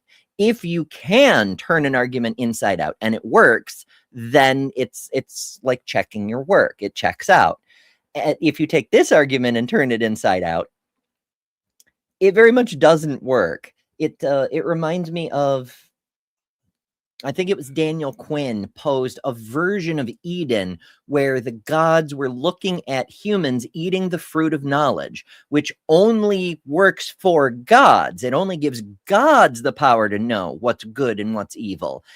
But because Adam had eaten the fruit, he thought he could tell good from evil. And so he kept doing evil, thinking it was good because he thought he could tell what was good. And so whatever was good for him was objectively good. And so he was just killing everything and eating it and making more humans. And eventually the garden would be depopulated. It would be a desolate wasteland filled with nothing but humans. And the only thing the gods could do was to kick him the hell out. Similar thing. If you think there are objective moral values and duties, and you have subscribed to them, then whatever the hell you think is moral must be objectively moral. And so anyone who doesn't agree, you objectively, morally can murder them. Or so, it's this Sounds like the history of religion, to be honest with you. What's that? Sounds like the history of religion, to be honest with you. It literally is. Yeah. Like that's But I'm just saying, but even if you don't have a God, you can still make an appeal to objective moral values and duties due to naturalistic evolutionary process. You can. I don't subscribe to it. I think that you've got a problem there of why you should actually follow evolutionary process. I think there's a problem there. I think that Hume's guillotine kicks in and sort of says, well, just because we have a tendency for this thing, like, don't forget that 99.9% of all species have gone extinct. It may not actually be best for you to, create nuclear weapons and wipe yourself out, you know, or do this thing morally or do that thing morally. That may be where evolution is taking us. It might not be the best thing for us because evolution has a tendency to destroy the things doing it. So, you know, I don't think and you know, it's all stance dependent. That organism wants to survive and that's their stance. But anyway, I won't go into it because that's a whole nother story altogether. But I'm not convinced there are sort of stance independent moral values and duties. I think it all depends on your stance towards your you know, survival, your stance towards your species, your stance towards your family, your stance towards Right. strangers. I think it all depends on that. But, you know, he's just assumed that there are. Why? Because he wants there to be. Yeah, that's an excellent point. That makes my brain click another notch. This is another fucking smokescreen masking an undemonstrated point. Like you can just say collectively there are moral values and maybe they're objective moral values. But here's the thing: what is a moral value? It's a value. It's a utility in a prioritized structure. So you can say there are objective moral values. You can say there are moral values and some of them objectively exist. Cool, sure. But how do we organize them? Do we put, for example, the right to free speech ahead of the right to own a gun? Like, you can't just wave at the fact there are values that could be considered moral. You also have to, if you're making the objective argument, then the order, the prioritization of them also matters. This is the same kind of hand waving we see when precepts make the argument that you have to use your 5 senses, yada, yada. How do you know your 5 senses are reliable? They're treating 5 senses as if it were one thing, just your senses, but it's 5 separate data inputs that can be used to confirm each other. But that's a whole other discussion. The point is the hand waving and saying there is a proposal of a thing, but it's masking the fact that that's actually just a term. It's another set representing a whole category of things that have to be demonstrated separately. Right. Well, I think when you're getting collectively, I think some people do split that into ethical systems at that point, which are different again. And I think that when you're looking at the sort of overall ethical system of something, it's intersubjective. We all have slightly different opinions on that. That's the thing. And that's the argument from moral diversity, it's called. It's basically saying, hey, when you get these ethical systems come together, say the ethics of a business or the ethics of, you know, your country or the ethics of this group of people, it's intersubjective. It's like everybody's together, kind of mushed together into one, and sort of that becomes the cultural expression of that ethical system. So you know, even more, that says that there's no objective moral value, because, you know, if that was the case, then our ethical systems would be a lot stronger defined and sort of saying, hey, this is how they should be. Absolutely. Instead of this mishmash of everybody's different morals put together to find commonalities between them. Yeah. But God wrote them on your heart. Yeah, I'm trying to synthesize something that could actually be claimed and demonstrated, but I'm finding critical flaws with every possible way I can put those things together. I'm just like, humans could intersubjectively agree, but then there's humans, there are psychopaths, right? There are people who just don't. They're like, nope, no ethics, thank you. Question. That's a really interesting question, because morals are defined as the code of conduct that would be acceptable to all rational people. So you can kind of get around these outliers by saying, hey, the psychopath is not a rational person. They don't have rationality. They have a flaw in their neurology which causes them to act irrationally. So these edge cases that you get, like psychopathy and, you know, schizophrenics and all of that kind of thing, you can make the case that they don't fall into the moral system. You could, but you'd have to like assume several conclusions. It gets messy. Well, I mean, the theist has a different. I mean, that's naturalistically speaking. You can sort of say, hey, that if you're arguing for objective morality from naturalistic, you can exclude those people under that constraint. But the theist doesn't do that. All they say is people are just acting willy nilly, but there is another layer behind it that God is either he is the source of, or he determines, if you're going for divine command theory kind of stuff. He either says it or it is just so that the objective morality is something extra placed upon it. Like it is this, we're all doing our thing, but that no one's perspective is the correct objective morality. That's whatever God's doing in the background, and it happens to align with it or not.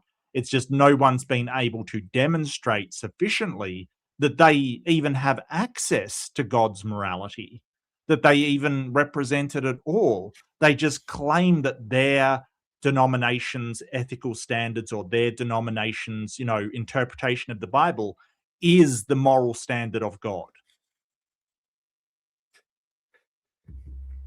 And it disagrees with everybody else's. Yeah, it's more claims. I mean, Muslims can make the same claim. Buddhists could make the same claim if they really wanted to. There's a bunch of different things. But also, like the first time I encountered this argument, I was watching. I'd come across a channel with a horrible person named Colin.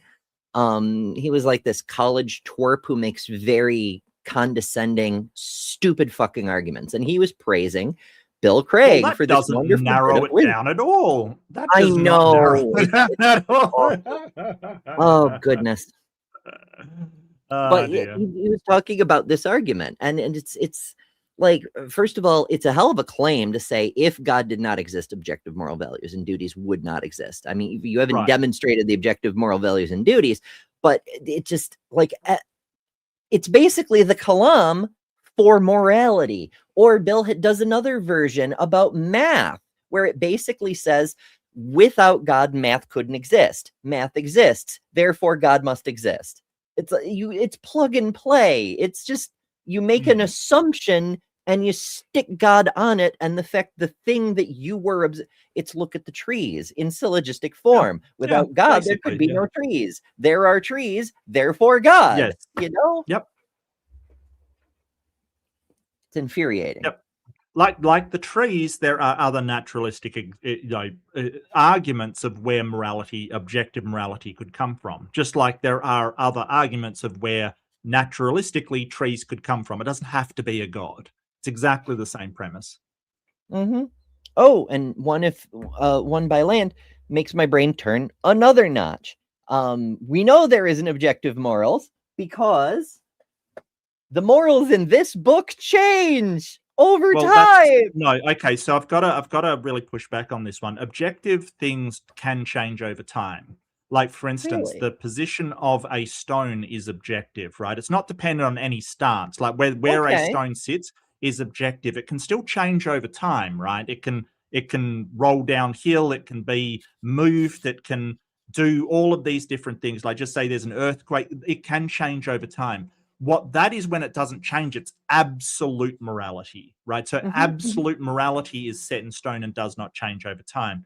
Objective morality does not. No, I grant you there's questions of, well, if it is objective and it's based upon God's nature, then why is God's nature unchanging, but morality changes, right? Like, there's some questions around that. Don't get me wrong. There's some really good arguments around that. But objective does not necessarily mean unchanging, because things that are objective and stance independent can change, and we see it all the time.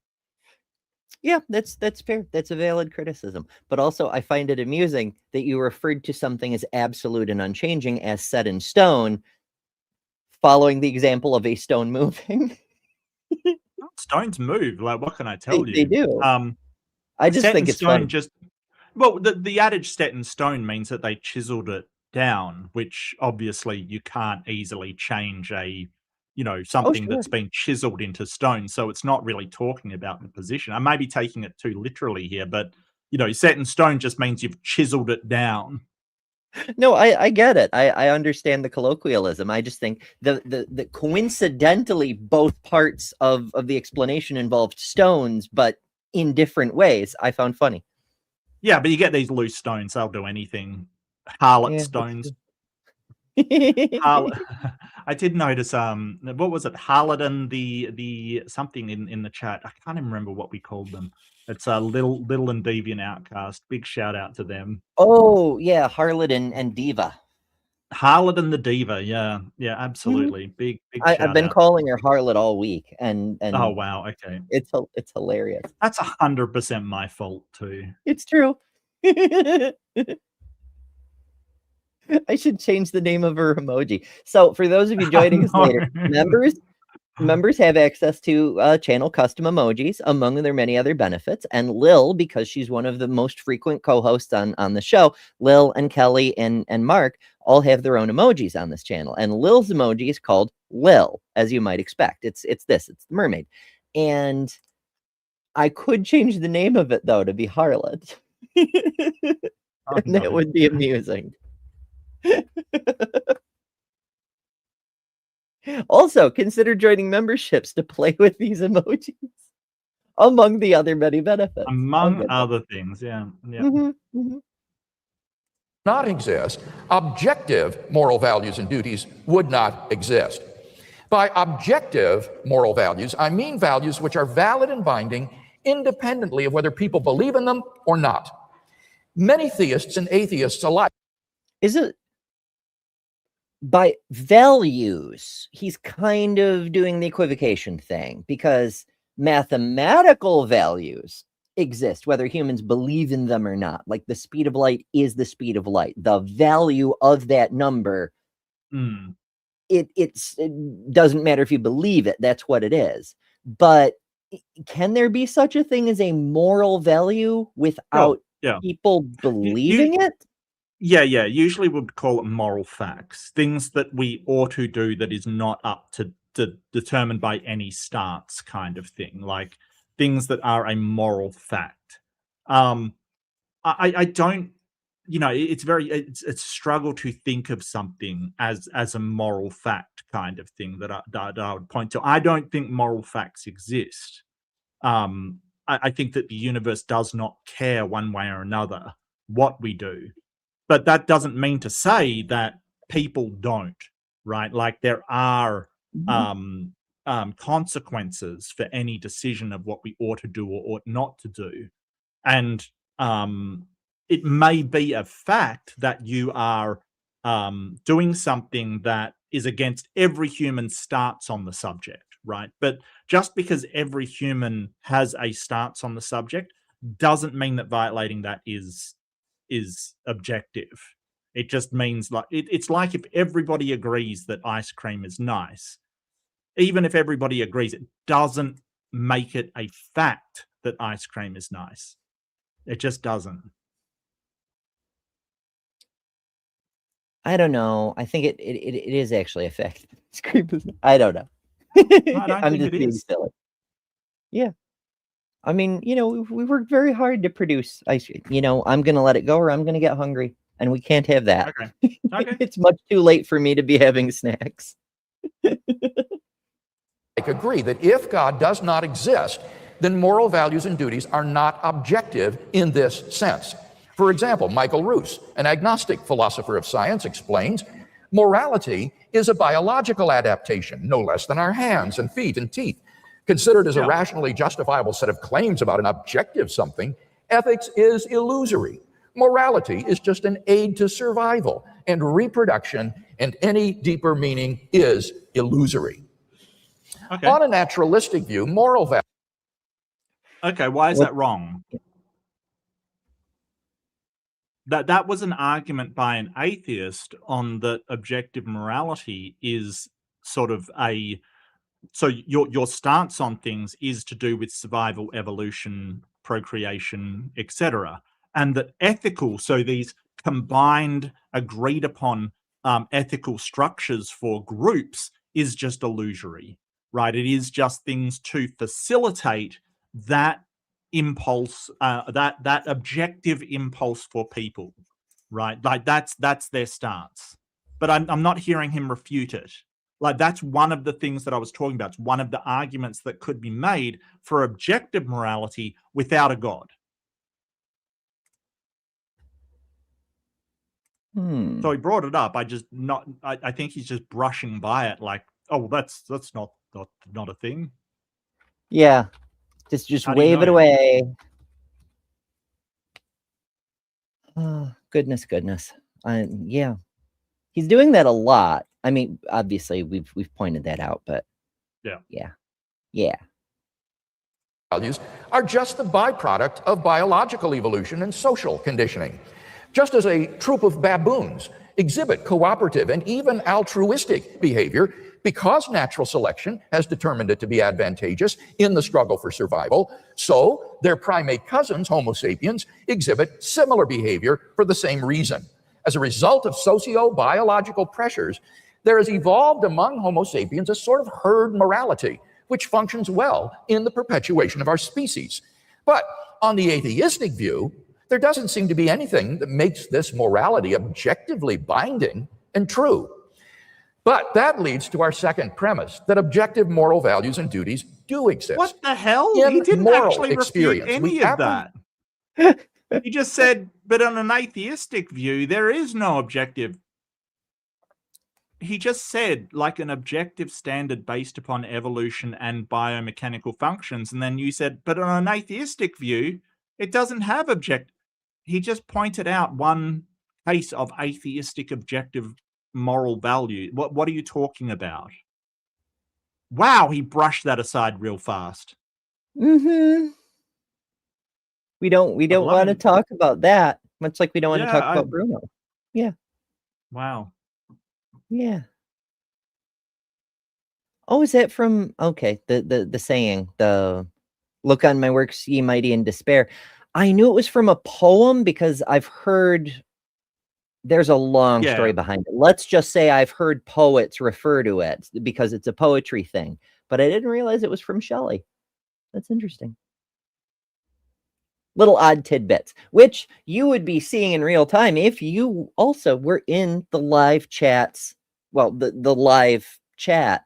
And if you would like to be, I mean, obviously, if you've watched this far, you're enjoying this content. So make sure you subscribe, ring the little bell thing, and join us for a future show. And you can come play in the live chat too. Yeah.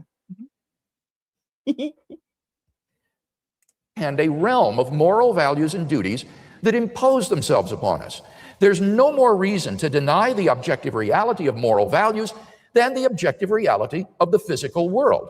Just as in the absence of some defeater, we are rational to trust the deliverances of our senses, that there really is a world of physical objects out there. This is another one of those reversing the burden things. It drives me nuts when theists are like, oh, we need a defeater. That's shifting the burden. It's saying, here's a claim. If you can't defeat my claim, then I get to keep my claim. That's not logic. That's not how anything works. Because you could just say God does not exist. You need a defeater. Ta-da. Actually, I really like that formulation because, like, show me the defeater. Or just show me the damn God, what? Either I will take either. If you're making arguments that God is possible, it's not a defeater. Just because something's possible doesn't mean it is so. That's not a defeater. The universe is godless. Show me a defeater.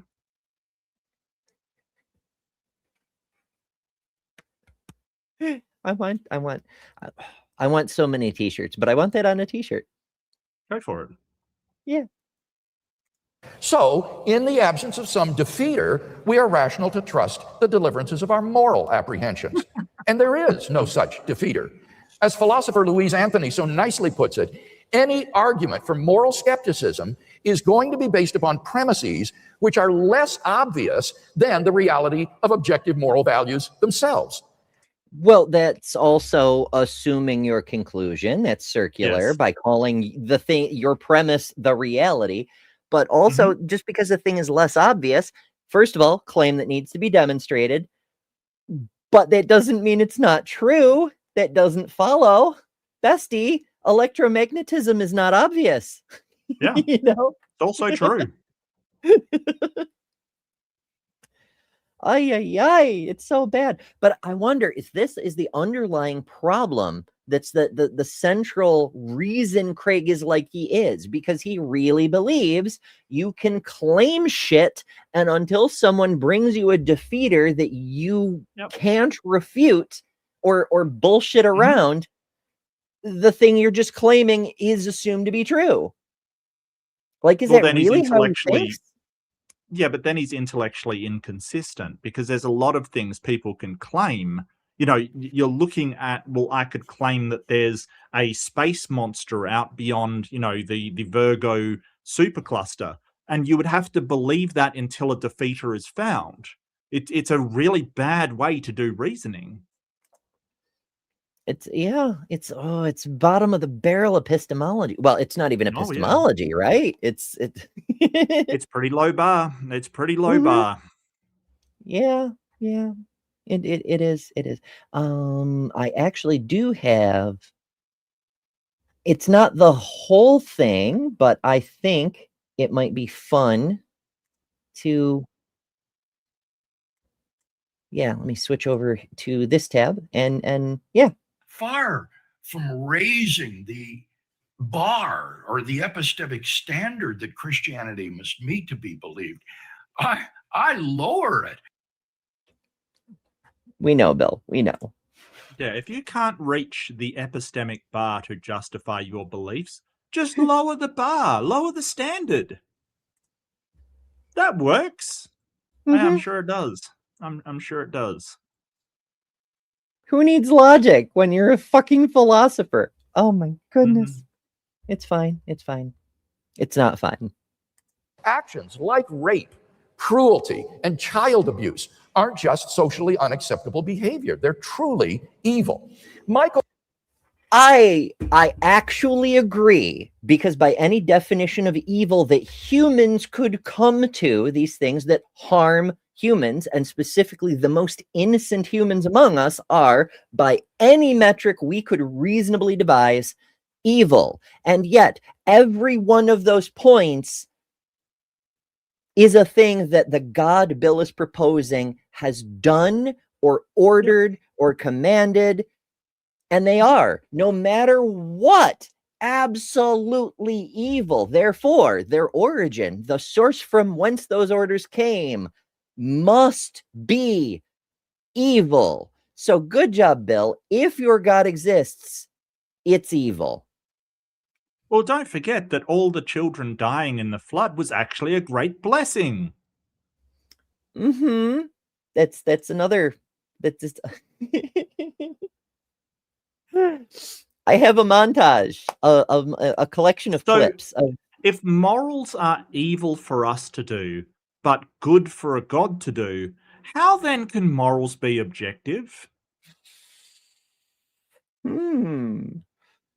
So the difference. It's objective for mortals, but because the transcendent defies the objective something maybe that does not follow, because then, like, you know, something objective has to be the same for all viewers, everybody the same. Like that rock, it can change where it's located, but at any one point in time it will be the same for everybody, because it's objective, it's not stance dependent. So if you have morals that are immoral for humans to, say, command their troops to wipe out a whole bunch of villages, but moral for God to do at the same time, then it cannot be an objective moral value.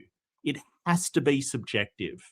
And it could be the case that it's subjectively moral for a God to do and a human not to do. Like that's the moral thing to do, is not do these things. But that means it is subjective, not objective. It's, oh my goodness, it's so shit. Where's my notes tab? My notes tab got away from me. All right, folks, we're very near the end of Bill's thing, but since we mentioned the drowning thing, all this shit relates. It ties together. The nonsense Bill is building up contributes to other nonsense that other preachers have said, that other people use for political reasons, and it all leads to nationalist Christianity. And I'm going to show you how that works. So hang on for just a couple minutes. I have a problem with this stuff being normalized across the spectrum, and specifically, like, why push this on kids? Why introduce this to kids? I am a depraved wretch. I am a great sinner. I'm a worm, completely undeserving of any love or any grace. I'm nothing. I'm nothing. You're incapable of being a good person. You're an evil person. You're a terrible person.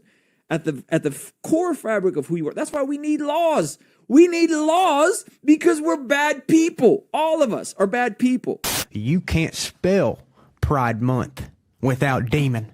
PRIDEMONTH. If we don't know who the women are, because they are just people, then we won't be able to pull the women up to equality with men. We have to try to limit the harm.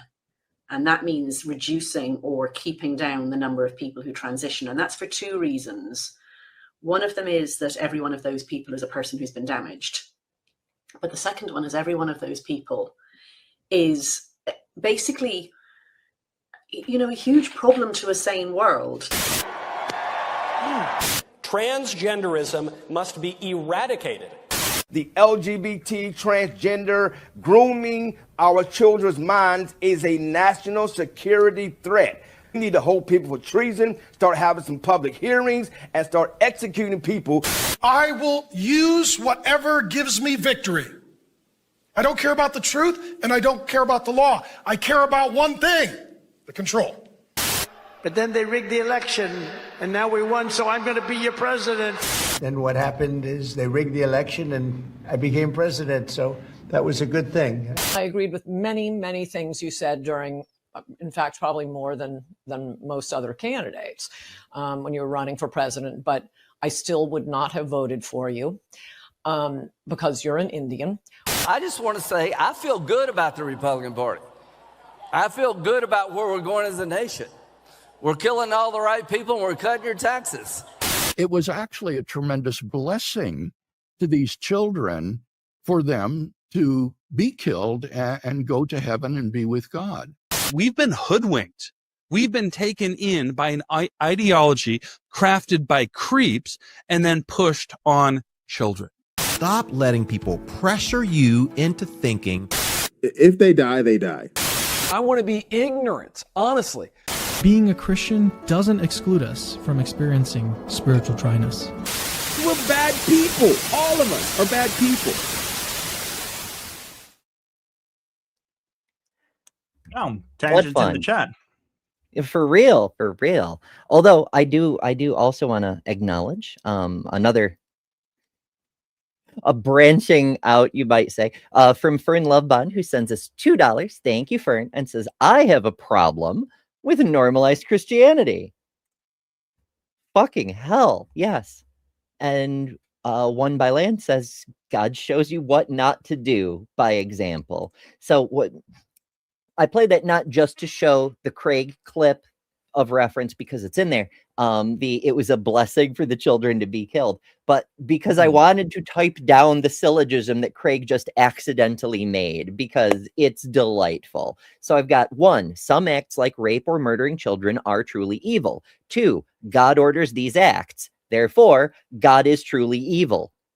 That's Bill Craig's syllogism. Now, of course, there are defeaters, like you can demonstrate that God doesn't exist, for example. But if you're going to presuppose that God is real, then you're stuck with that. Thank you, Bill Craig. I appreciate it. Or you could just lean into an evil God. I know Bill wouldn't do that. Like he would say, no, he's the author of all goodness and, you know, he's the only good thing. But, you know, you could just say, hey, God's not even like all evil. He can be a dick at times and then you're fine. It's just they never lean into that. They never, ever lean, except for the Calvinists sometimes, but rarely you'll find somebody who will lean into that God is capable of doing any evil for some reason. Which is weird because it says right in the magic book, which many of them argue is infallible. Yeah. What is it? I create light and I make darkness. Yes. I create evil. Yeah, and I create not a word about creating good. But it does say, I am the Lord your God. I create evil. Well, right in there. The translation's a bit sort of, it can be translated as hard times or suffering or cataclysm or catastrophe kind of thing. The word is a bit, depends on the translation you're using. But at the heart of all of that we would call evil, right? Like if you're talking about true suffering or, an earthquake or something, if somebody caused that, right? If somebody had an earthquake generator and they just decided to collapse, San Francisco, we'd obviously say that is evil, to kill all of those people and do all of that. So I don't understand why we're sort of trying to hedge around that by saying, oh, but it's catastrophe and stuff. It's like, yeah, he drowned literally everybody. Like literally, he killed the firstborn children of just random Egyptian people because he made the pharaoh not let his favorite people out of the country. Like seriously, this is a monster. Like, if somebody did that, we would call it absolutely monstrous. But because it's God, well, it's not really evil. It's just catastrophe and suffering and, all of these qualifiers. No, absolutely not. Yeah. And also, who defines evil? Is it objective?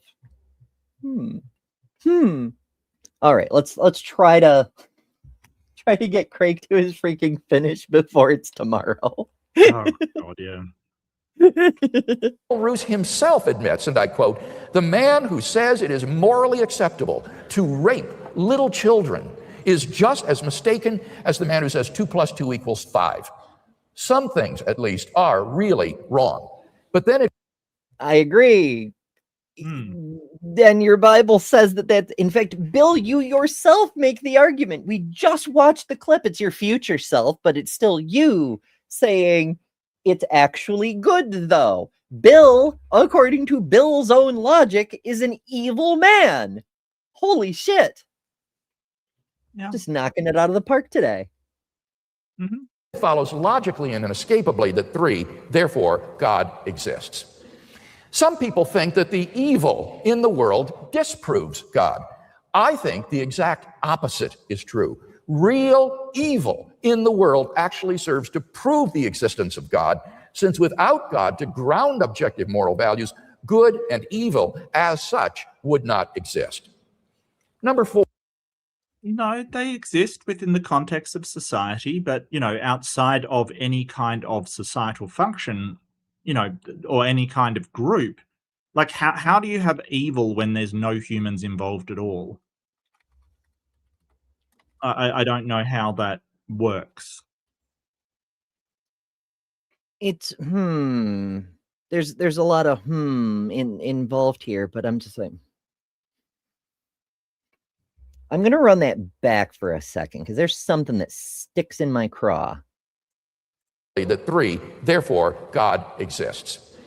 Some people think that the evil in the world disproves God. I think the exact opposite is true. Real evil in the world actually serves to prove the existence of God, since without God to ground objective moral values, good and evil as such would not exist.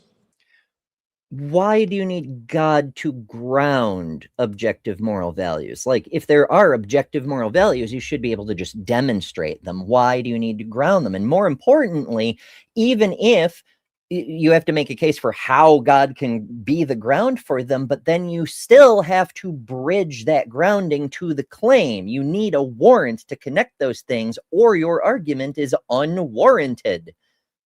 Sure. So what good is it to say God is the ground of these claims, which are still unevidenced? It bugs me. It bugs me a lot because, like, I've seen so many apologists over the years just say, oh, well, you need this to be the ground of this, but they don't actually understand what it means to ground an argument. They're just using terms they've heard other apologists say, who are using terms they've heard other apologists say. But Bill should know because he has a PhD in this. Is he just assuming his audience won't know? So he's just throwing crap out there? Yeah, I don't know. It bugs me a lot. Number 4, the historical facts concerning Jesus of Nazareth. The historical person, Jesus of Nazareth, was a remarkable individual. Historians have reached something of a consensus that Jesus came on the scene with an unprecedented sense of divine authority, the authority to stand. The consensus of historians? I don't know. What the hell?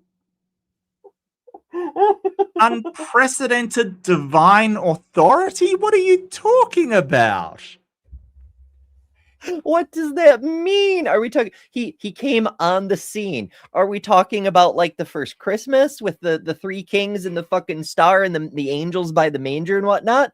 Is that he came on the scene with divine authority? Because from what I can tell in the magic books, he made it to like 33 as just a random carpenter before he started running around going, you know what? We should do like holy things. We should like feed the poor maybe.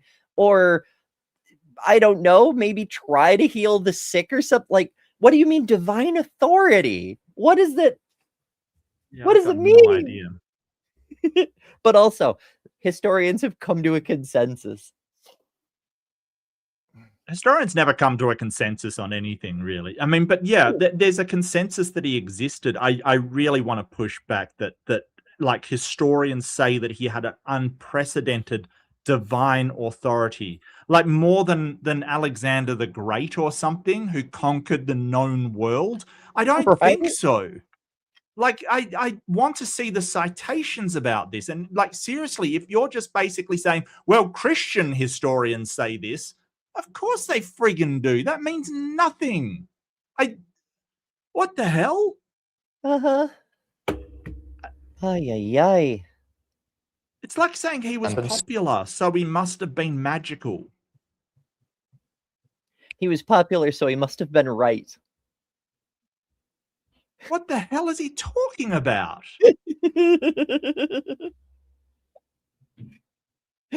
Oh, goodness. Now, I should explain to people, the reason we're spending so much time on this is because Bill produces much more complicated arguments than other lower tier apologists. Because as bad as these are, he really is the best they've got.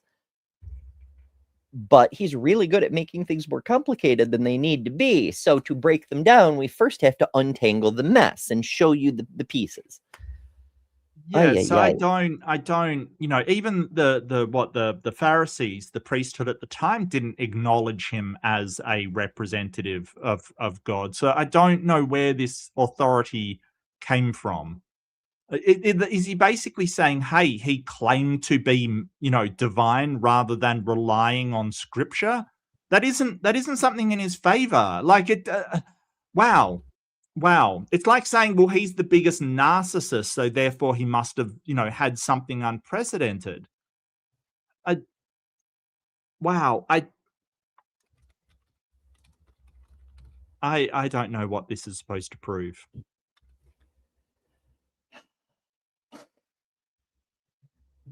Craig knows big words. Speak in God's place. He claimed that in himself the kingdom of God had come. And as visible demonstrations of this fact, he carried out a ministry of... Your body is a temple. My body is a whole fucking kingdom. It's divine authority. miracle working and exorcisms. But the supreme confirmation of his claim was his resurrection from the dead. If Jesus really did rise from the dead... that happened. We're just going to assume that happened. Yeah, okay. None of this shit. Like, if this were actually the knock it out of the park argument that Bill pretends it is, he'd lead with this, because none of the rest would matter if this argument were both true and held up to scrutiny. The fact that it doesn't is why it's number 4, which means it doesn't help, actually. Wow. And of course, the only reason it's number 4 is because number 5 is even worse. Has he got a 5th one? Fuck, I hope not. Mm-hmm. You actually, if you think about it, you already know what it is, because he made the same 5th argument in the debate with Hitchens that we covered like 2 years ago. Oh, I don't remember that. I blotted it out of my mind. It's, at least it'll be quick. I'll give it that much. then it would seem that we have a divine miracle on our hands and thus evidence for the existence of God. Once again, also does not follow people, as Hitchens himself pointed out, people coming back from the dead was something of a banality at the time. You know, there was Lazarus, there was a few other people that Jesus raised, there's a few other people that other people raised, and then there's like the hundreds of saints who came out and invaded Jerusalem at the same time as Jesus did. Like, nobody stayed dead in these books. They were written by Marvel Comics, I guess. Maybe. Now, most people would probably... Yeah, I mean, Stan Lee was pretty old. He may have been older than we thought. Probably think that the resurrection of Jesus is something you just... And what now? Stan Lee was the Messiah. I will die on that hill. Yeah. Yeah. Bill is making the best fucking faces. I want to clip them all. Believe in by faith or not. But there are actually 3 facts recognized by the majority of historians today, which I believe are best explained by the resurrection of Jesus. Fact number 1, on the Sunday after his crucifixion, Jesus' tomb was found empty by a group of his women followers. According to Jakob Kramer, that's the claim, not evidence. That's the claim. That's the claim. Like, you can't just go, well, they claimed this, therefore it's true. Yeah, and also, it's even a group of women followers is suspect because the different gospels have a different number of people. Holy shit. And specialist. By far, most scholars hold firmly to the reliability of the biblical statements about the empty tomb. Fact number 2, on separate occasions, different individuals and groups of people saw appearances of Jesus alive after his death. According to the prominent New Testament. The 500? Like that Paul went and said 500 people witnessed it? I have here a list of names. Well, he doesn't have a list of names. You know what? It was really wild. In the chat, I was like, you know, these 500 people, they didn't have, like, who were they? There were no names. They were anonymous people, just 500 of them. And seriously, this person in the chat is like, no, the names are listed in the Bible. And it's like, are you high? This is Christians, right? They should have read the Bible. And I'm this atheist. I know more about it than they do. I'm like, no, it was just 500. That's it. And even that it's one book says 500. When it's mentioned in another book, I believe Luke, it's something like 170. Yeah. But it's Paul that comes along and says that there were 500 witnesses and I spoke to them. Who were they? He doesn't say. There's people, you can go to Jerusalem today, travel in the ancient world, get on your donkey or buy passage on a boat or whatever, go to Jerusalem, poke around in this granted backwater province, but still the capital of a Roman province, and try to find 500 people. Good luck. Good luck. Toodles. I'll see you in like 3 years. Fucking hell.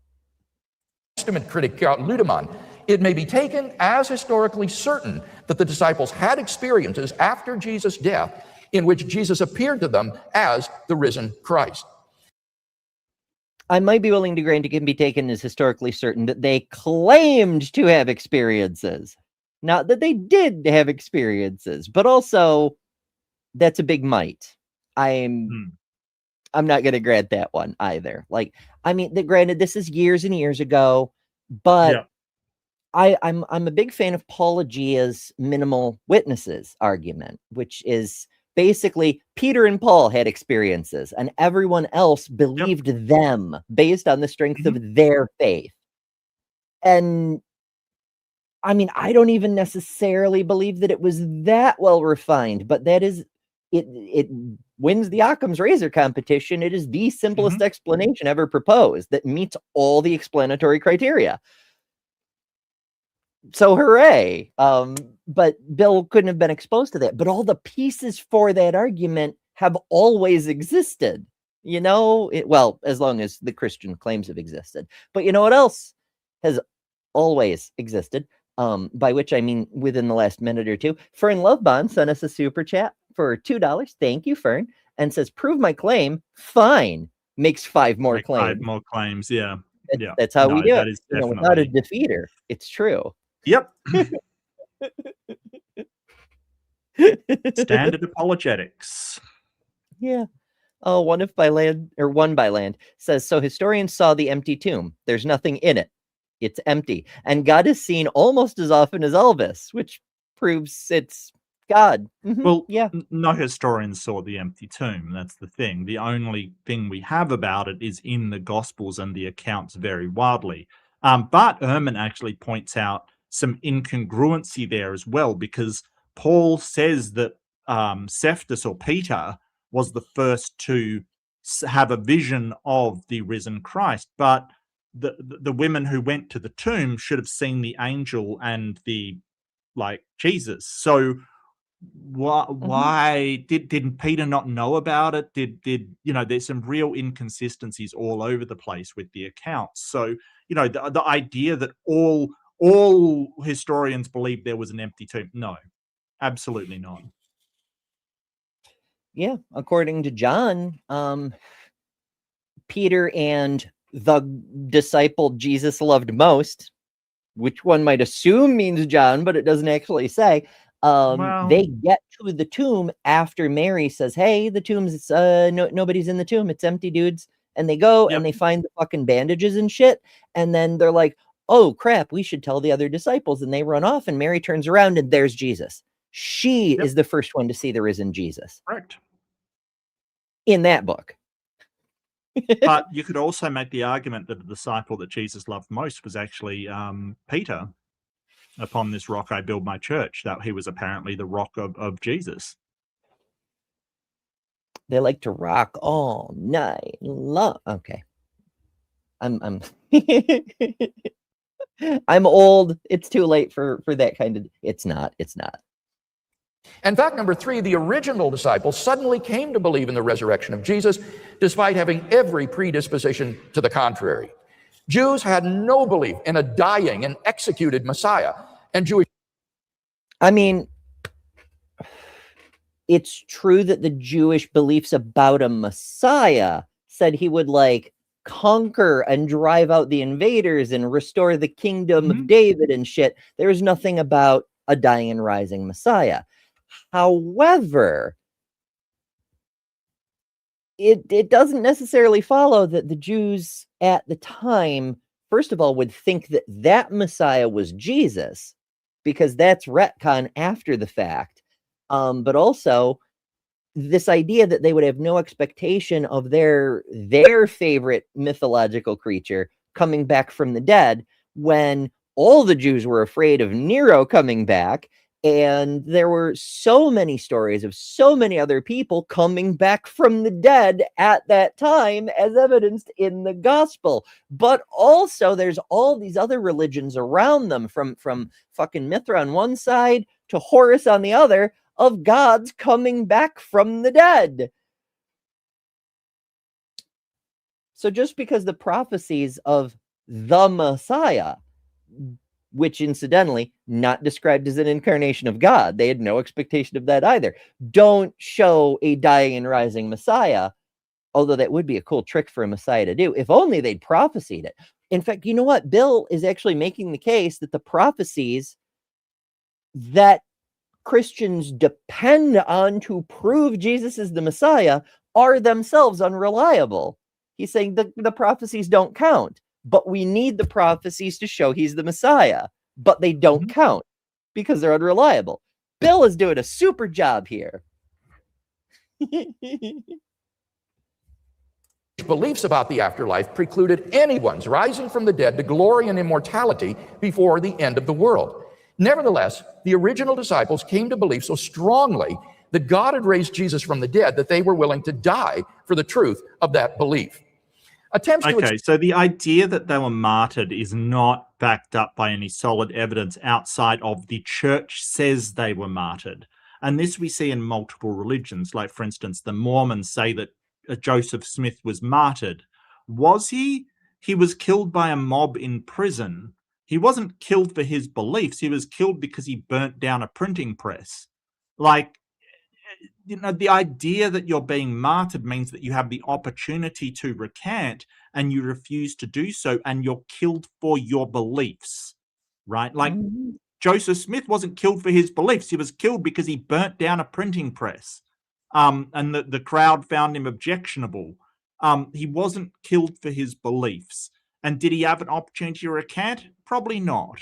Like, this whole story, and this person was crucified upside down and things. We don't find any evidence outside of the early church which would have motivation to lie and say they were martyred for their beliefs. It's a commonality all throughout religion. A lot of religions, anyway. But yeah. Explain away these three great facts, like the disciples stole the body or Jesus wasn't really dead, have been universally rejected by contemporary. And again, we see these a lot, and they're straw men. Like, we know that one of the reasons that there were multiple gospels is, the Gospel of Mark gets published after Peter and Paul are dead and can't refute it, incidentally. But never mind that.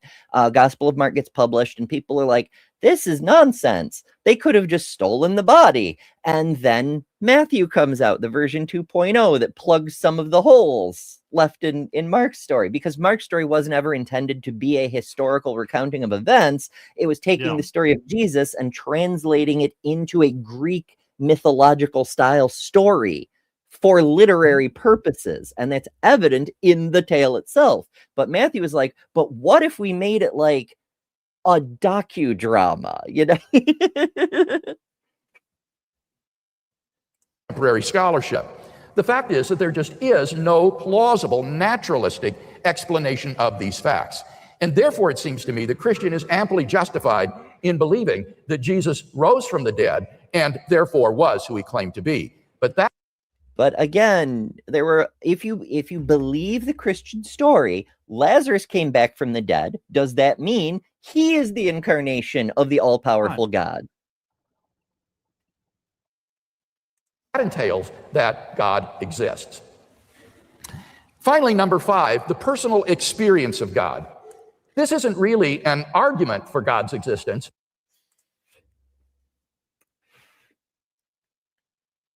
I told you the 5th one was worse. Wow. I saw a God, therefore God exists. That's the same as I saw Bigfoot, therefore Bigfoot exists. Like, seriously. I saw aliens, therefore aliens exist. Wow. Okay. It's not even. It's not even. Ugh. I saw an alien. I felt in my heart that an alien was out there somewhere. Right. Yeah, I feel in my heart that Bigfoot is talking to me, therefore Bigfoot Jesus. Yep. Bigfoot is out there. Bigfoot loves us. My last argument is personal anecdotes. Fantastic, Bill. Like, just when we thought the bar couldn't get any lower, you just, thanks, mate. Cheers. It's data that points to God. And is that data? In fairness, at least this one does point specifically to Bill's God. But everyone else can claim it too. The Muslims do claim it, you know? Yep. Rather, it's the claim that you can know that God exists wholly apart from arguments, simply by immediately experiencing him. This was the way people in the Bible knew God. As Professor John Hick, my doctoral supervisor, explains, it seems to me people in the Bible knew God because God showed the fuck up and talked to them. You know, Abraham met him on the road outside Sodom and Gomorrah, and they argued over whether the cities should be destroyed. Or, I mean, Abraham met him a bunch of times. He talked to Moses. Adam saw him in Eden. Like, even at post-resurrection, Jesus showed up. Thomas didn't believe him, so Jesus let Thomas finger his holes. God has been demonstrating his divine power to disbelieving mortals for thousands of years, according to the story. Where the fuck is he now? He suddenly got camera shy. It was fine just before we had cameras and modern scientific methods. It was fine. Now that we've got actually the technology and the power to investigate, suddenly a bit shy on the old showing up, aren't we, God? Well, who knew? Who knew? Mm-hmm. Mm-hmm. Stage fright. God maybe. was I known. don't know. Okay, I have another clip. Let me see if I can find it here real quick. I really gotta. I have to rebuild my damn OBS. I've been what time I have. I've been doing for other things, but 1 second, hold please, and let me rewind this and share this tab. Okay, and it is sharing. Okay, yes. So this is a person named Jaden, and this fella's named Schleb apparently, and they were arguing about 1 billion lions versus every Pokemon. And suddenly the topic changes. Have emerged from an egg in a place where there was nothing. Then it shaped the world. Yeah, and the lions would destroy it. That you can't You know, just God, say God you isn't can't as just say powerful as that. the people killed Jesus, Schlatt.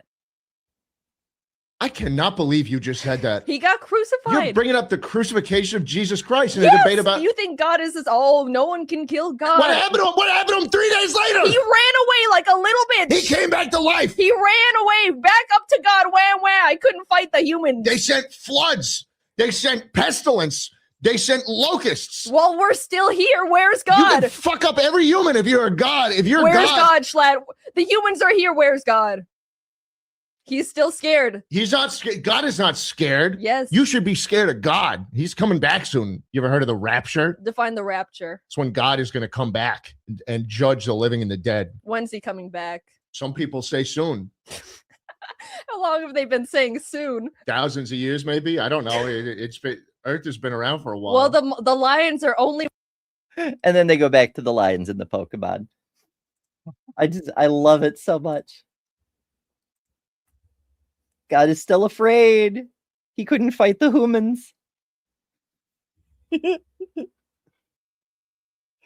them as a dynamic will, interacting with their own wills. A sheer given. Well, I have a hypothesis. Okay, so maybe God couldn't seem to deal with iron chariots, so maybe we have too many cars.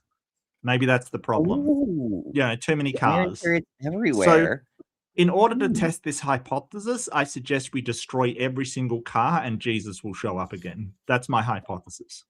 Just saying. It's testable, at least. Yeah, yeah. Now, do we have to do like automobile cars? Or are we talking like train cars also? Oh, everything. All iron chariots that could be considered a vehicle that is made of iron that moves, or made of any metal that moves. So planes, trains, trams, bicycles, cars, anything at all. We have to hoof it again. We have to go back to hoofing it. Okay, that's what we got to do. We got to go back to walking around in sandals, and God will show up again. Or riding donkeys and.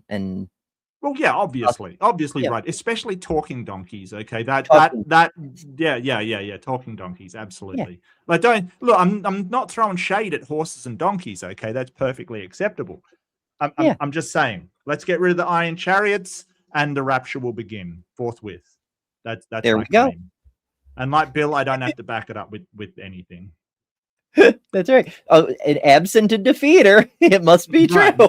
The Amish know where it's at. The Amish have it right.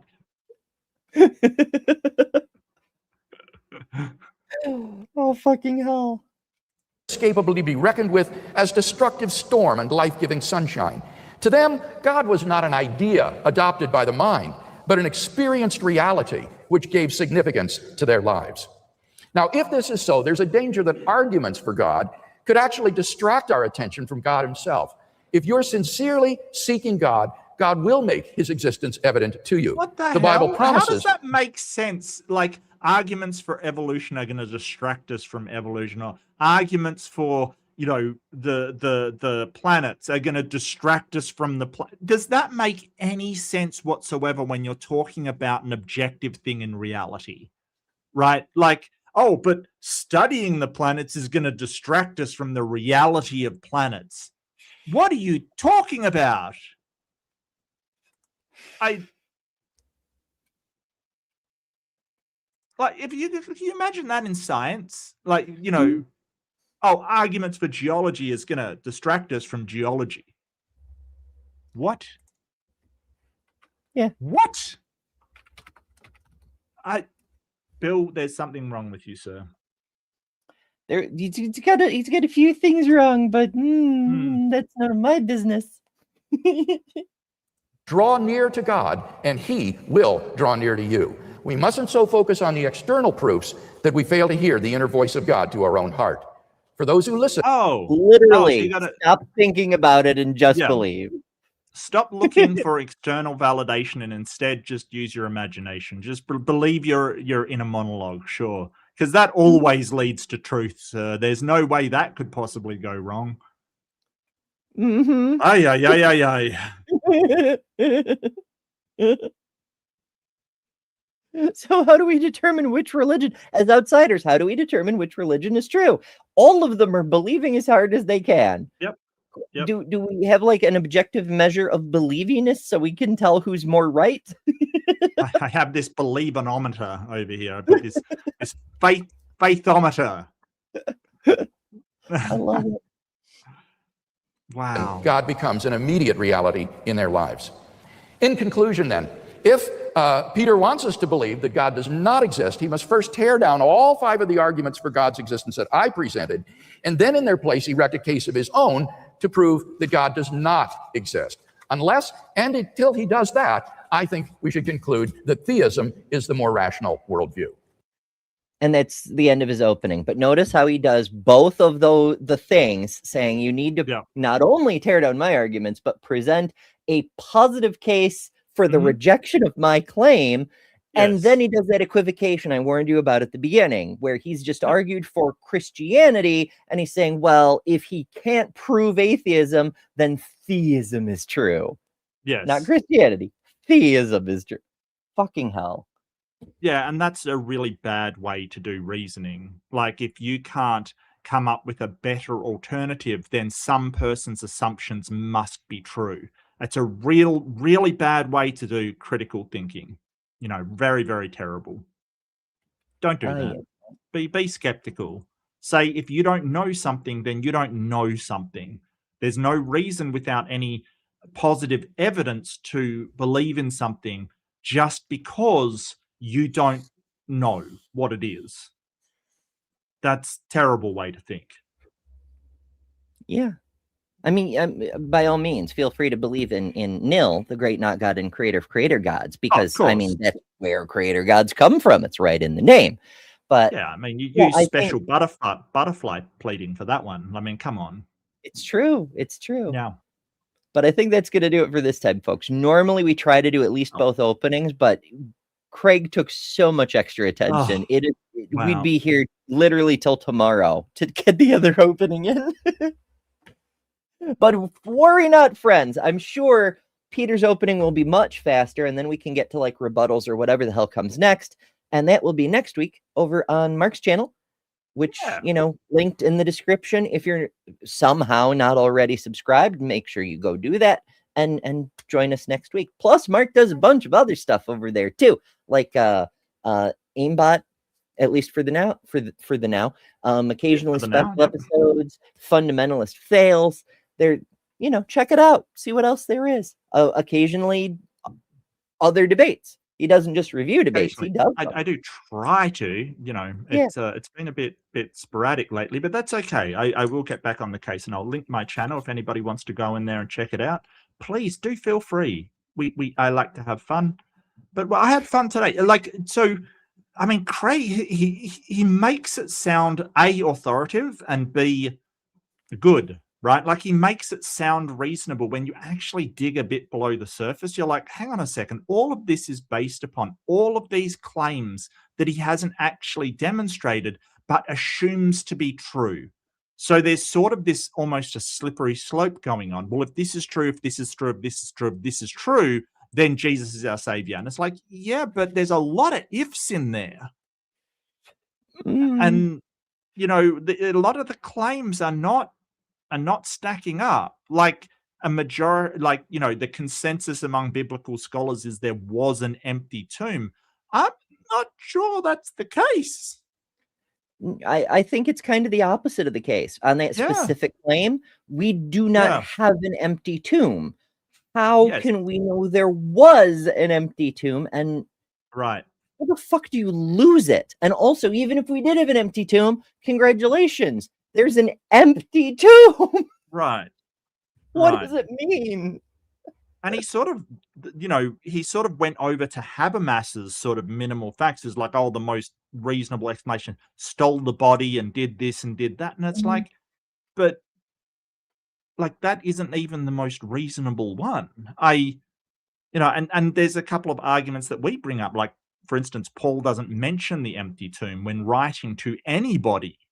Like he's trying to convince the Corinthians, Romans, all of these people of the truth of Christianity, and he doesn't even mention the empty tomb, saying, hey, make sure you mention the empty tomb in Jerusalem. It's kind of weird, very weird. And his thing about witnesses, there were 500 witnesses. Was there? We don't Even know if that. 500 people said, which I don't for a minute believe, but even Right. if they said that, like, think about the January 6th attacks here in the United States, like 1,500 people that we know of, that we identified, that had to be Right. pardoned by Trump. Like, many of them believe that those were peaceful protests, even though 6 people died. Like, they've convinced themselves, even though they were there, that something different happened. You know, it's wild. Well, it's more likely that Paul spoke to one of the apostles, like Peter, and Peter said there was 500 witnesses, and he just wrote it down.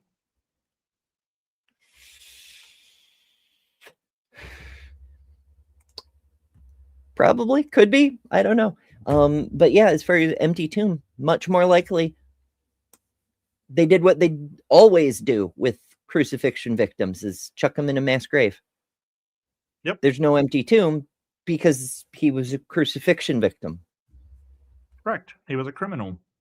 They usually did not have, empty graves, even if Joseph of Arimathea, who we don't even know if he existed. Historians are not saying that he existed because we don't have any records of him outside the Bible. He's supposed to have donated the tomb. Even if that was the case, it is unlikely for the Romans to allow the native population of the place that they had conquered or they were occupying to perform their usual burial rites, because it was motivation for the population not to break the law. Because if they broke the law and got punished by the Romans and killed it via crucifixion, part of the punishment was not allowing the native population to perform their usual burial rites. Now, there's been some cases where they did on holidays or something like that, but no such special exemptions should have applied to Jesus of Nazareth. None. So, why he would be allowed to be, as a criminal that was convicted of, claiming to be the Messiah and doing unrest, causing ferment and unrest, why he would have been allowed to have a opulent, at the time, what was considered an opulent tomb, usually nobles and figures of historical note had those things, is unclear, because he wasn't a noble at the time. He wasn't a historical figure at the time. According to the Romans, he was just another criminal. Why would they have allowed it? It's uncertain.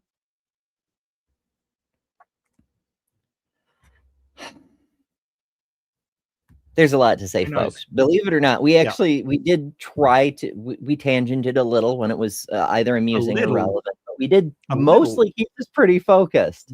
There's just a lot. Yeah. We've done worse. We've done worse tangents. I will grant you that. Yes. It's true. Yeah. It's true. But I mean, people do come here for the tangents. That's why we have the emoji. They better. It happens so often that both channels have an emoji for that. So thank you all so much for joining. I hope you did enjoy, because we do it for you folks. It's the goal is to explore the arguments and the way they're done, and go through both the logic and the rhetoric to help you logic better, understand debates better, have greater literacy for these things. And also because maybe one of these days somebody's going to convince us that God is real, and that would be pretty neat too. But yeah, thank you all so much for joining. Do remember there's a bunch of other things. I do a bunch of other shows on this channel and others, random shows, as well as that weekday show I mentioned earlier. But also other channels. Monday mornings, for example, at 9 a.m. Eastern, I'm on Java and Jugs, which sometimes is on my channel, but sometimes on the Daily Atheist Morning Show. And there's a lot. Find all my links at betterthanember.com. You can also find a bunch of science and resources pertaining to gender diverse people, other creators, ways to support, bunch of stuff. I really can go on and on and on. There's a lot to say, but that's going to do it for tonight.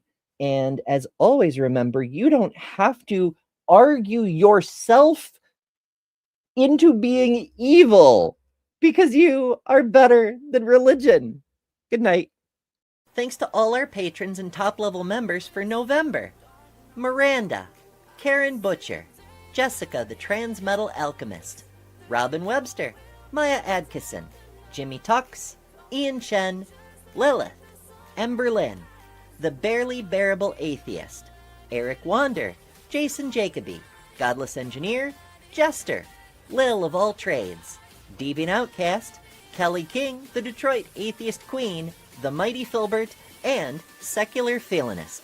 And you can add your name here next month by signing up at patreon.com/betterthanember, or by joining Emberships here on YouTube at the Cinder level, which also includes all the custom emojis, tons of member-exclusive content, member-only live streams, and a bunch of other stuff.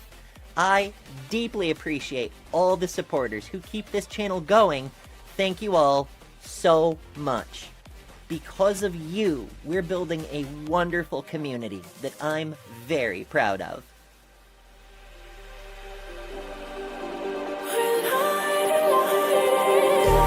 Just like a spark that's breaking out.